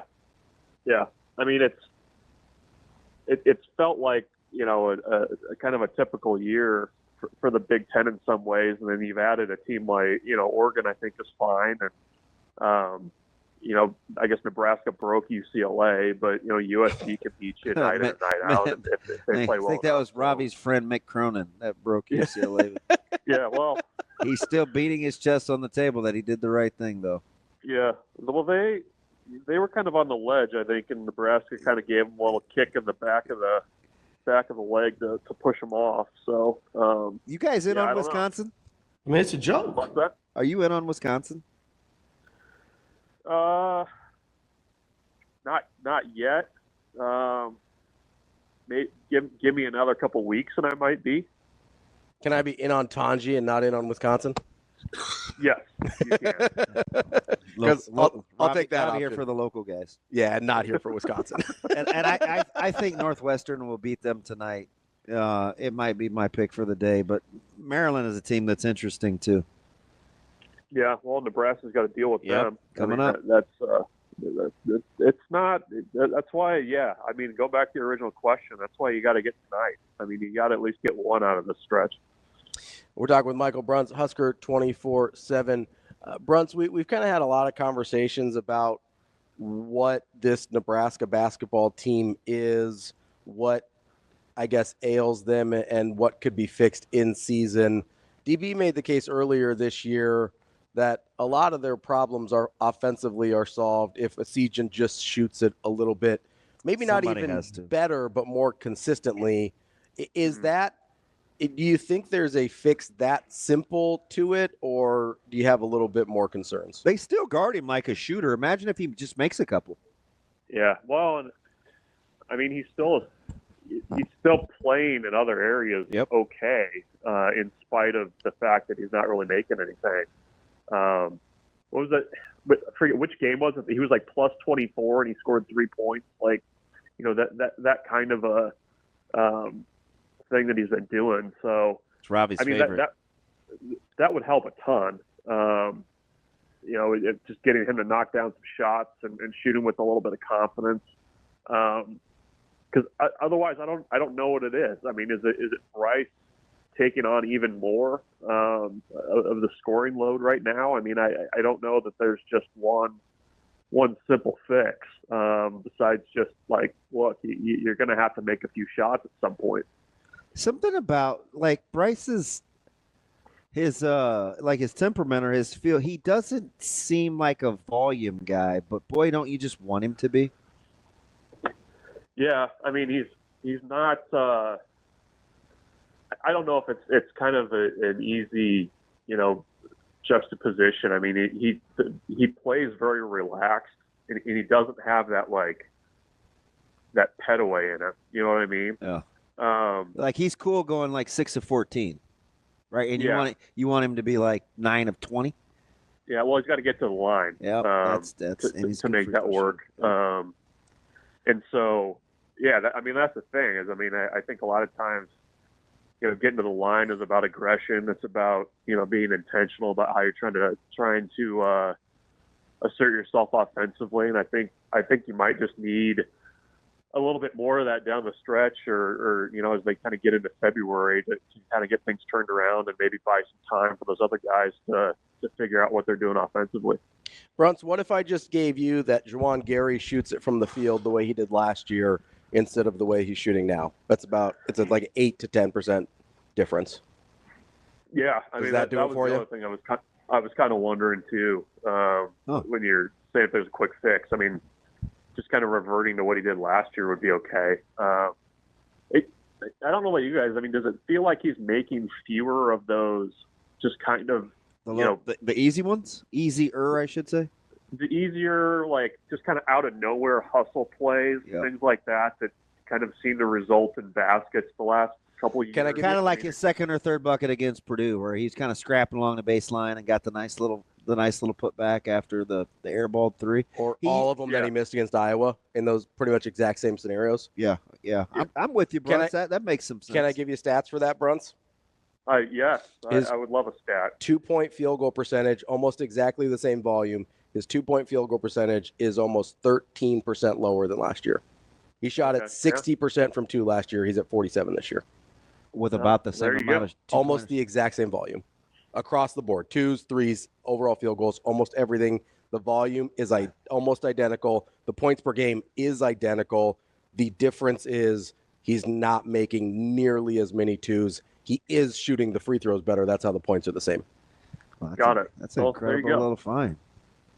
Yeah. I keep him around for, look at you just data mining. Look at you. You got your little hard hat on, your little pickaxe. They just call me Bob the Builder over here, Bruntsy. Find some stats. hey, Bruntsy, do you trust Indiana?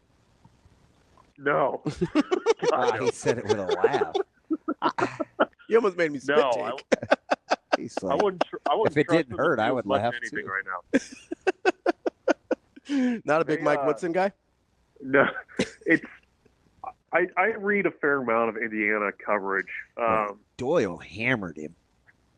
Yeah, well, I think it's but there's when Nebraska football has been wandering in the wilderness trying to find itself and not being successful. The tone is eerily similar between Nebraska football in those situations and Indiana basketball right now.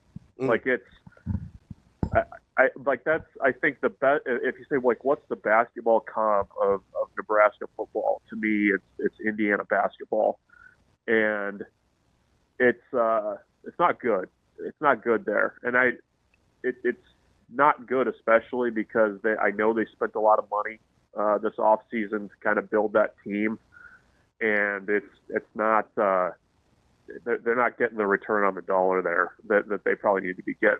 So it's I would not trust them. I'm not in on them, and that's where I get that's where I start and stop with Indiana basketball right now.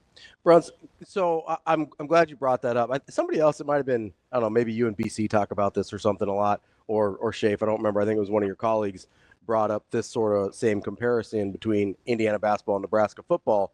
But a lot of times the narrative here with Nebraska football is, oh, there's inherently things about Nebraska that prevents Nebraska from returning to that. From the outside looking in, do you think anyone thinks that about Indiana basketball, or is it just, hey, you just have to get it right for once? Yeah, I mean, I don't know that there's anything that's inherently that way about Indiana basketball. I mean, if anything, I think it might be their own kind of their own attachment to the past in some ways. That sounds familiar. Yeah, I mean, it does. But I mean, I think it's easier to turn it, right? In basketball, it should be. I mean, if you're, considered a fading blue blood program, you would think that with the right people in charge and getting that head coach correct, you'd be able to find some success there. I mean, I know everybody was really quick to get Tom Crean out of there, but I mean, I would guess his success, this level of success that he had for a little bit of that stretch would feel okay right now. So I don't know. I mean, I think it's I guess I don't I'm not throwing in the towel on Indiana basketball overall. I mean, I think there's definitely a way that they can get back, and they should be able to, but for whether it's leadership or, just not kind of adapting to the direction of college basketball. I mean, I think that's part of the struggles. Bruntzy, before we let you go, I want to flip over to football here. If you're going to play this game with Nebraska, and you obviously you're ramping up the competitiveness. You've got bodies. You've got to get to 105 before the start of fall camp. Would you change or tweak the way that you do spring ball as kind of more like philosophically? Do you think how it's set up has to change in order to breed and weed competition? You mean in terms of like the way Nebraska practices and things like that? Just I think teams in general, maybe. I'm not going to go as far as to say tryouts, but I mean, it may. I know it sounds stupid. I don't think you want to say the word, but I mean that's kind of where it's trending, right? Yeah. Like, I mean, I auditions. Does that make people feel better than tryout? Yeah, whatever you want to call it. I mean, I think I know they want to change the calendar, but I mean, I think it's pretty easy to see a way where a guy transfers into a school in January. Goes through spring ball and kind of sees where things stand. And I mean, let's say you transfer in and you're third on the depth chart. I mean, why are you sticking around? Yeah.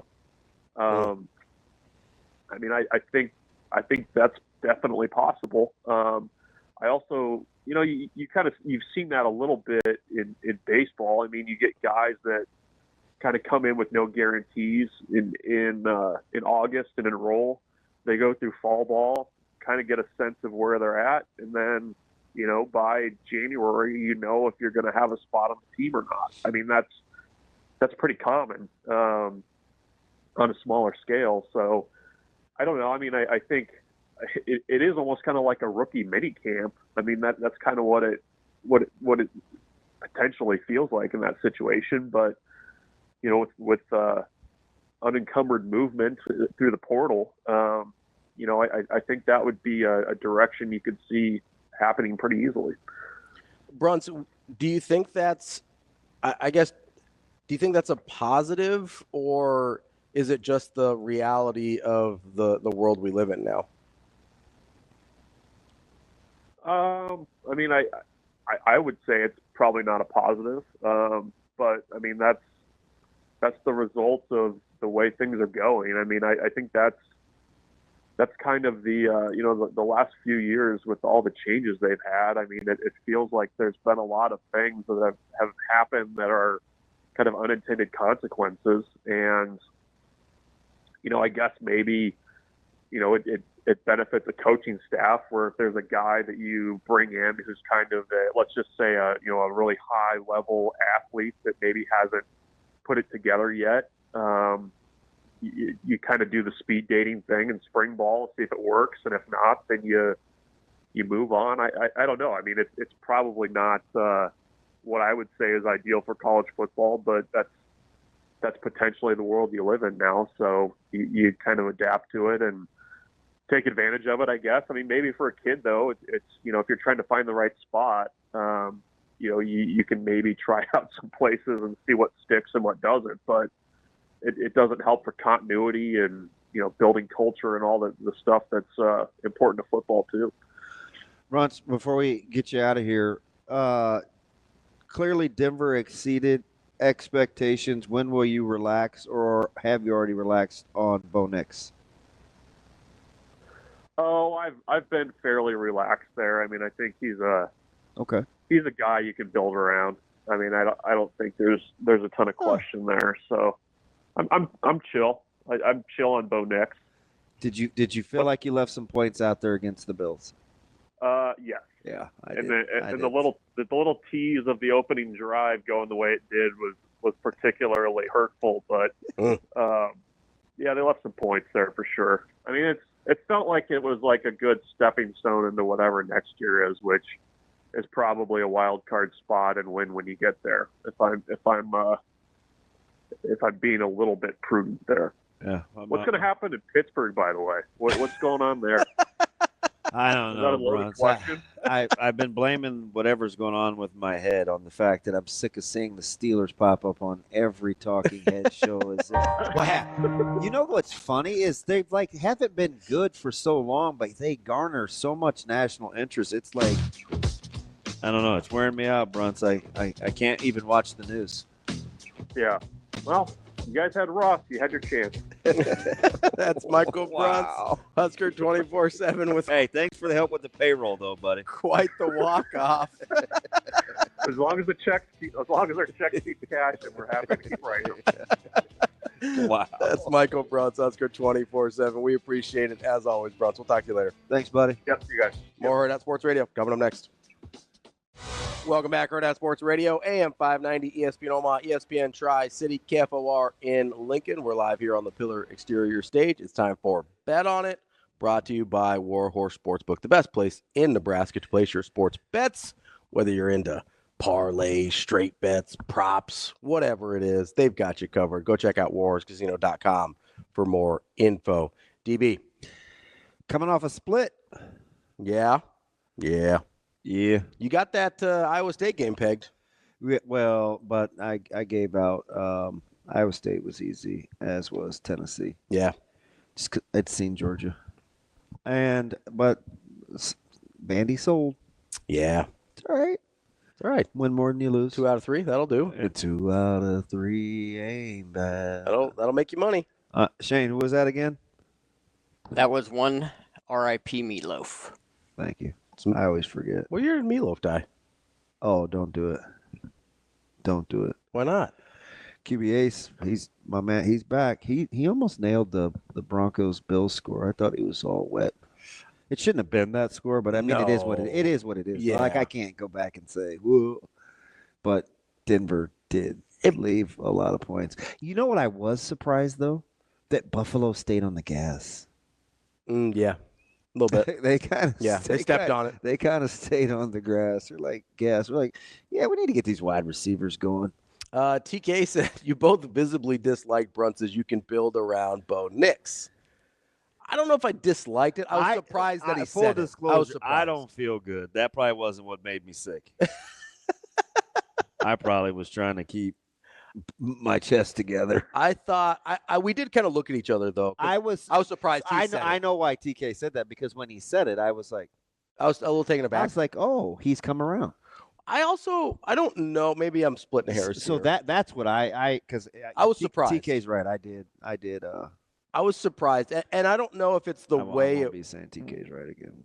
I don't know if it was the way it was phrased, but like it doesn't quite feel right saying build around Bo Nix. You know why I said that? Why? Because yesterday or day before, Peyton was like, "Hey, we're not doing the feature back thing. Like, Yeah. we're going to do this by committee." Yeah. Which And I don't. And I was like, "Well, you are going to build around." Yes, like that's that philosophy. Like that's what's going to happen. That's what you're saying. Are right? they? Are they? Sorry. Are No. they the biggest surprise of the AFC or even the NFL? Not the NFL, but the AFC for sure. I don't know. I'm telling you, nobody saw it coming. You guys are selling on the Rams. And it's not because I called it. The Commanders will get all the run, and that's fine, right? Yeah, that was your worst. That was my worst to first, so Yep. I'm happy. That's good. But it's not it's in my opinion, it's not a better story than the Rams. What the Rams have been able to do, with their youth, their injuries, and how they played without their best players is incredible.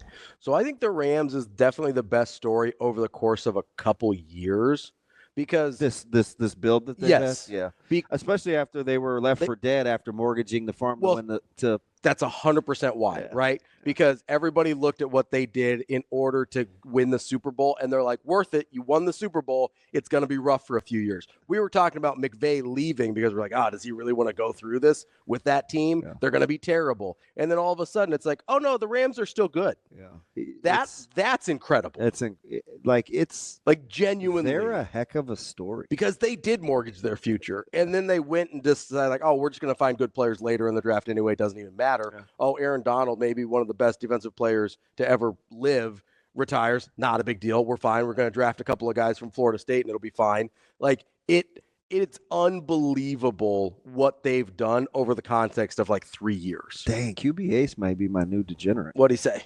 Look at this bad boy. I saw he took Nebraska minus the 8.5. You guys in these parlays, man.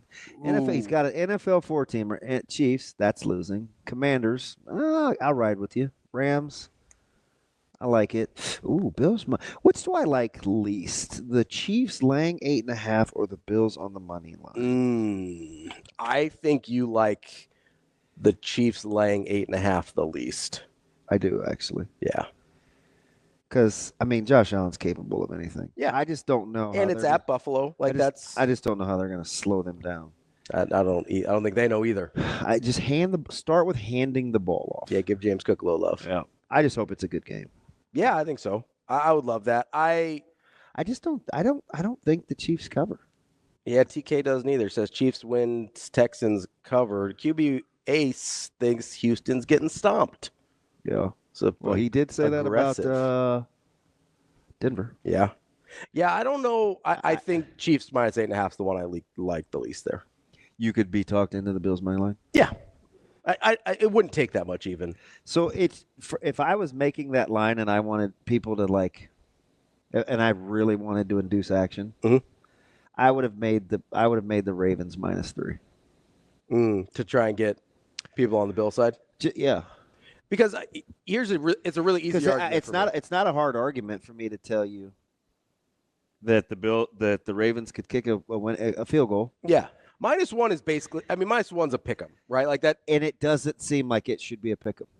I'm telling you, they're loving Allen and Buffalo. When I say Baltimore is clearly the better team, they're clearly the better team. Vegas is saying Josh Allen at home, he's hard to go against. True. That's you know what it's also saying to me is we need Lamar to show us. Could be. That's what I'm looking at that line and saying. Could be. That's why I could be talked into it. I wouldn't tell you you're crazy. That's why I could be talked into the Bills, because if you're just telling me, hey, you've got Josh Allen, who you've seen, hasn't made a Super Bowl either, but seen be more successful in the playoffs, at least the narrative, than a Lamar Jackson. He took, the fact that they lost to Do you care if Zay Flowers plays or not? Yeah, I do, yeah. I don't. Why not? I'd always take him. Sure. Don't get me wrong, but it doesn't sway me. Doesn't move your needle much? No. You wouldn't change. I would always take him, but you wouldn't change the line on it. No. You're okay with Ravens up to -3 no matter what. They've proven that they can play without him. Yeah, my issue is just I trust Josh Allen at home more than I trust Lamar Jackson in the playoffs. I see what Lucas is saying. Mm-hmm. So because he's told no lies, except for the feeling thing. But he said it's a feeling, so I'm not going to hold him to it. He's like, hey, I have a feeling the Chiefs will cover. They're full strength for the first time all season. Andy Reid on a bye is almost a lock. No real lies in there. Mm-hmm. The number should be 10. Okay. And it's not. So why is it not? That's your question. Because I think they think people will think like Lucas. And Vegas knows. It's not scientific. It should be a little more. Why is the Chiefs coming off a bye with Andy Reid getting a smaller number than the Commanders and Lions? You know what's really funny, and I is when I see. Ouch! Oh, easy there. Sorry. Breathe. Something's wrong. You seem very hurt right now. I am. Knock it off. Knock it off. It's funny because when you see a line, you go, okay, it's 8.5. I think it should be 10. What a lot of people will look at and they'll say, oh, free money, which is what I do a lot of the time. Yeah. And you say it's smaller than it should be for a reason. I mean, how many people haven't said this week that the Chiefs are due? Yeah. I don't totally trust Chiefs' margin of victory, right? I look at them, I go, that seems like a team all year long that just has found a way to win. That's not a beat people's heads in Chiefs team. Remember when we were talking about like the best teams and then that the Chiefs will always be the Chiefs and how I told you it was scary. I gave you all those ages, the top 13 youngest teams in the league, and the Chiefs were sixth or seventh. Yeah. But they have Mahomes as a quarterback. Yeah. And so St. Louis Jordan, who is a diehard Chiefs fan, sent me the 2022 draft. And he goes, yeah, this draft right here is going to keep these guys in business. And they whiffed on who? Complete swing and a miss. In 2022. Sky Moore. Oh, yeah, the wide receiver. Go look at the rest of that draft. I'll have to look it up. It's silly. Is that Baldwin? Yeah, and Cheval and who else is in there? I'll look it up. But it's stuff like it. That's the kind of stuff they do. Yeah. Right? That's what you do when you're a good organization. 26-year-old roster. Plus Mahomes. With Pat Mahomes. Yeah. And all those guys in 2022 were rookies, second-year players last year. Yeah. You got McDuffie, got Karlaftis, whiff on Sky Moore. Pacheco was in that class. It's pretty good. Chenal was in that class. Yeah, that'll get it done. That's some stuff the Rams would do. I mean, just a casual Pacheco in the 7th. Yeah, the Warhorse lock. I gave it away early. Your Northwestern Wildcats catching 2 at home from the Turtle. No need to fear Maryland. Don't fear the Turtle. Take Northwestern. That's Bet On It, brought to you by Warhorse Sportsbook. That's DB. I'm Ravi. We'll be back with more Hurrdat Sports Radio. Wrapping up the show here on Hurrdat Sports Radio, AM 590, ESPN Omaha, ESPN Tri-Cities, KFOR in Lincoln, here at Hurrdat Sports Bar and Grill. That's DB. I'm Ravi Lulla. We're brought to you by our friends at Centris Federal Credit Union. They are federally insured by NCUA and an equal housing lender, and they've got you covered. If you've got some big plans for 2025 and you need a little cash, check out their home equity programs. Whether it's a home equity loan or a line of credit, you can talk to experts at Centris, and they have you covered. It's centrisfcu.org to find out more. DB. Can I get the question one more time? Okay. Is that where you're going? No. I was going to tell you something funny Ken said. I've never heard. So do we have ads that are in Spanish? I don't know either because I can't hear. It's just funny. You'll have to ask him which stream he's listening to. Okay. Because I don't know if he's listening to like the 590 app stream, I think those commercials are different than if you're listening to like TuneIn or YouTube or what. So I need to know what stream he's listening to so I can ask somebody about the Spanish ads. That was funny. I just laughed. Well, it's because of how he said it. He goes, the show's in English. That is what it was. But all my ads are in Spanish. That is definitely that. Good call. So my question was, is it are you more if the faves win, if it's Philly and Detroit, would you rather? Who's got the bigger range in terms of how they play, inside versus outside?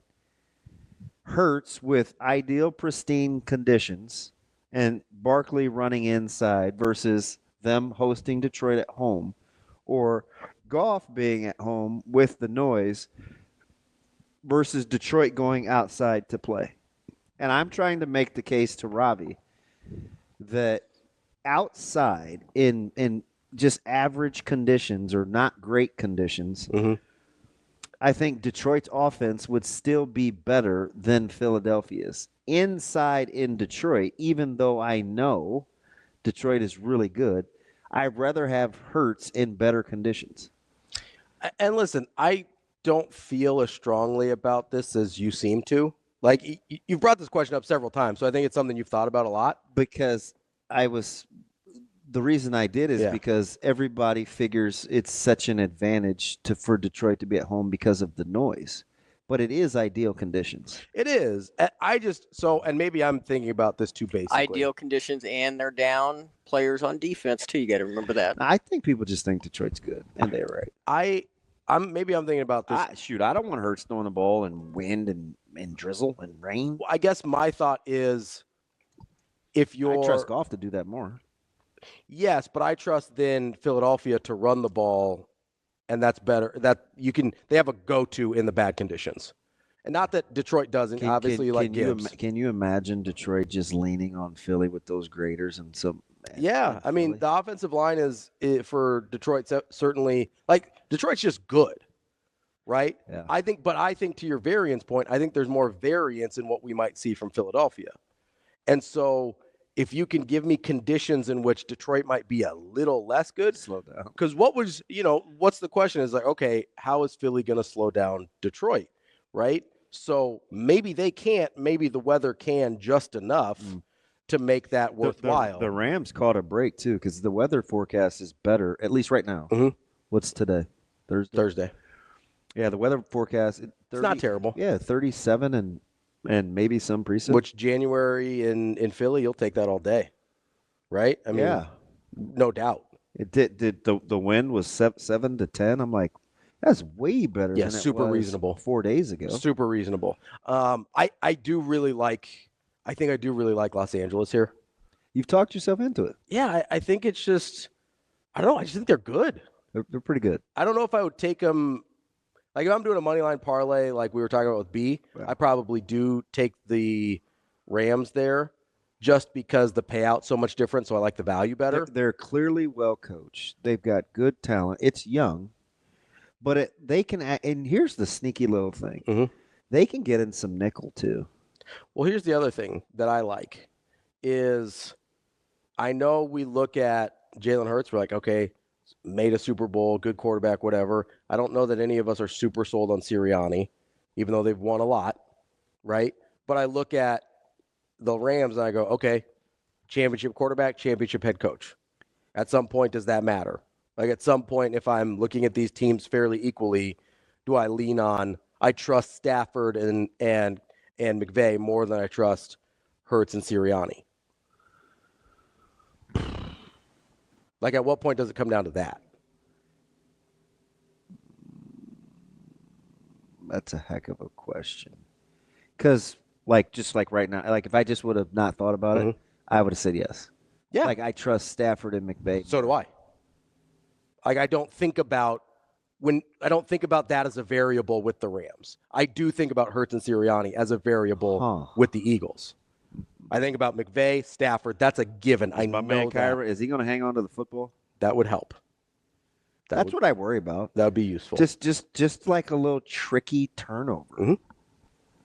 But I trust, those two to me are a given for the Rams. I don't feel that way about Hurts and Sirianni. I do know somebody not named Puka is going to have to get involved in the passing game. Probably need to get open a little bit. It's a good secondary in Philadelphia.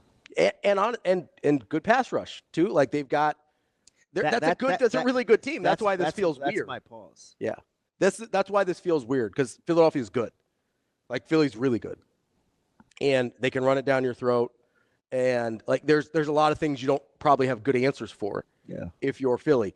As Cynthia said, you've got a Rams defensive line that absolutely ate against Minnesota. That probably isn't going to be the case against Philly. Certainly not to the same degree. Yeah. So how much difference do you have to make up there if you're the Rams? I don't know. What I do know is You don't want to throw the baby out with the bathwater. long term, I look at it and I go, okay, maybe in a 1-game sample size, this still goes Philly's way. In terms of what I usually judge NFL franchises by, do I trust your head coach? Do I trust your quarterback? The Rams, for me, that's the Rams, no question. How is the total in the Chiefs game only 41.5? With a 8.5-point line? Yeah. Yeah, that's odd. I'm telling you. That's strange. Something, I don't know. That's a strange number to be at with that. There's a strange total to be at with that number. Because the Texans can score. They won't, but they can. They can. So you sit there and you go, okay, they're saying what's the expected score? And what if it's 24-16? That's about right. I mean, it gets you at 40, and it's 8. 24-17 or 25-16. Won't be 25. Yeah, you're gonna end up with a weird number there. So it's I don't know. 24-17 gets you to 41, but then the Texans would be covering there. Like, do the Texans get more than 2 touchdowns against? That's the question. Can the Texans score 3 touchdowns against Kansas City? That's basically what you're asking. On the total. The Lions and even the Ravens and Eagles are 43 and a hook. Yeah, it's a full 2. That's 2 full more points. Bills Ravens is 51.5, which that's a lot. It's a lot of fraud going on. It is a lot, and I also kind of like the over. Do you? I think they're both going to score. 51. It's 27-24. Yeah, I think the winner needs 30 in that game. Oh, no. I don't know, man. Both those teams can score. I almost want to double up. Now, if I could take 40-80, I definitely would eat. I'll give you 40-60 that the winner in that game needs 30. But you're winning. So not double up, but an extra 20. Huh. That the winner in that game, Bills-Ravens. Do you think somebody scores 30? Has to get to 30. Let me think about it. Okay. 'Cause I'm dead set on saying no. Which, by the way, that you don't think they will. Yeah, somebody DM me about me talking about Minnesota and Michigan. Like, why did I ask Bruntz about Minnesota? Mm-hmm. Because guess what the line is tonight against Michigan? What would you make it? Where's that? Top 20 Michigan. It's at Minnesota. Yeah.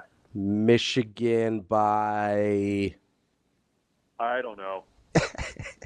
The difference between Michigan and Minnesota is bigger than the difference, I think, between Nebraska and Rutgers. You are correct. So I would say 11.5. It's 9.5. That seems low. Seems low. Yeah, something's up. They're like, aha, this is what they don't do. Do you know how bad I wanted to give out Minnesota? Something is rotten in the state of Denmark. I wanted to give out Minnesota. Yeah, but then you'd be betting on Minnesota. Yeah, I know. That's the problem, right? You don't feel like Northwestern is no world beaters. No, it's not. But it's. I've watched, but you don't feel good about betting on Minnesota. It's way too low. Yeah. Like I would guess Michigan is good. I would guess minimum 11.5. Yeah. Because that means I think it's about 15 at home for 15 neutral site for Michigan, and that feels right. Yeah. So I don't. Yeah, 9.5 feels crazy. I'm telling you, watch. We're gonna come tomorrow and be like, man, I don't like it. Like DB, man, at Minnesota. I'm telling you, watch. It's gonna be just like Marquette and DePaul. That damn DB. Doesn't make any sense. That Marquette DePaul one, man. I wanted to come in here and slap you. Wow. This just became a tough hand. Like the Stones to be like, yeah, I like DePaul. I know. He's like, man, they got some talent. That's okay. All right. Whatever you say, bud. And then, nope, come in just about. The best part about that is not Not that they sent it to overtime, not that they were right, but they almost didn't cover in overtime after sending it to overtime. It got to a 2-point final. I don't either. I was watching it sort of. 79-69. I'm like, oh, somebody's going to feel like North Texas and Eastern Carolina all over again. Nope. Wasn't that horrible? That was brutal. That's DB. I'm Ravi Lulla. We will be back tomorrow to wrap up your week. This is Hurrdat Sports Radio.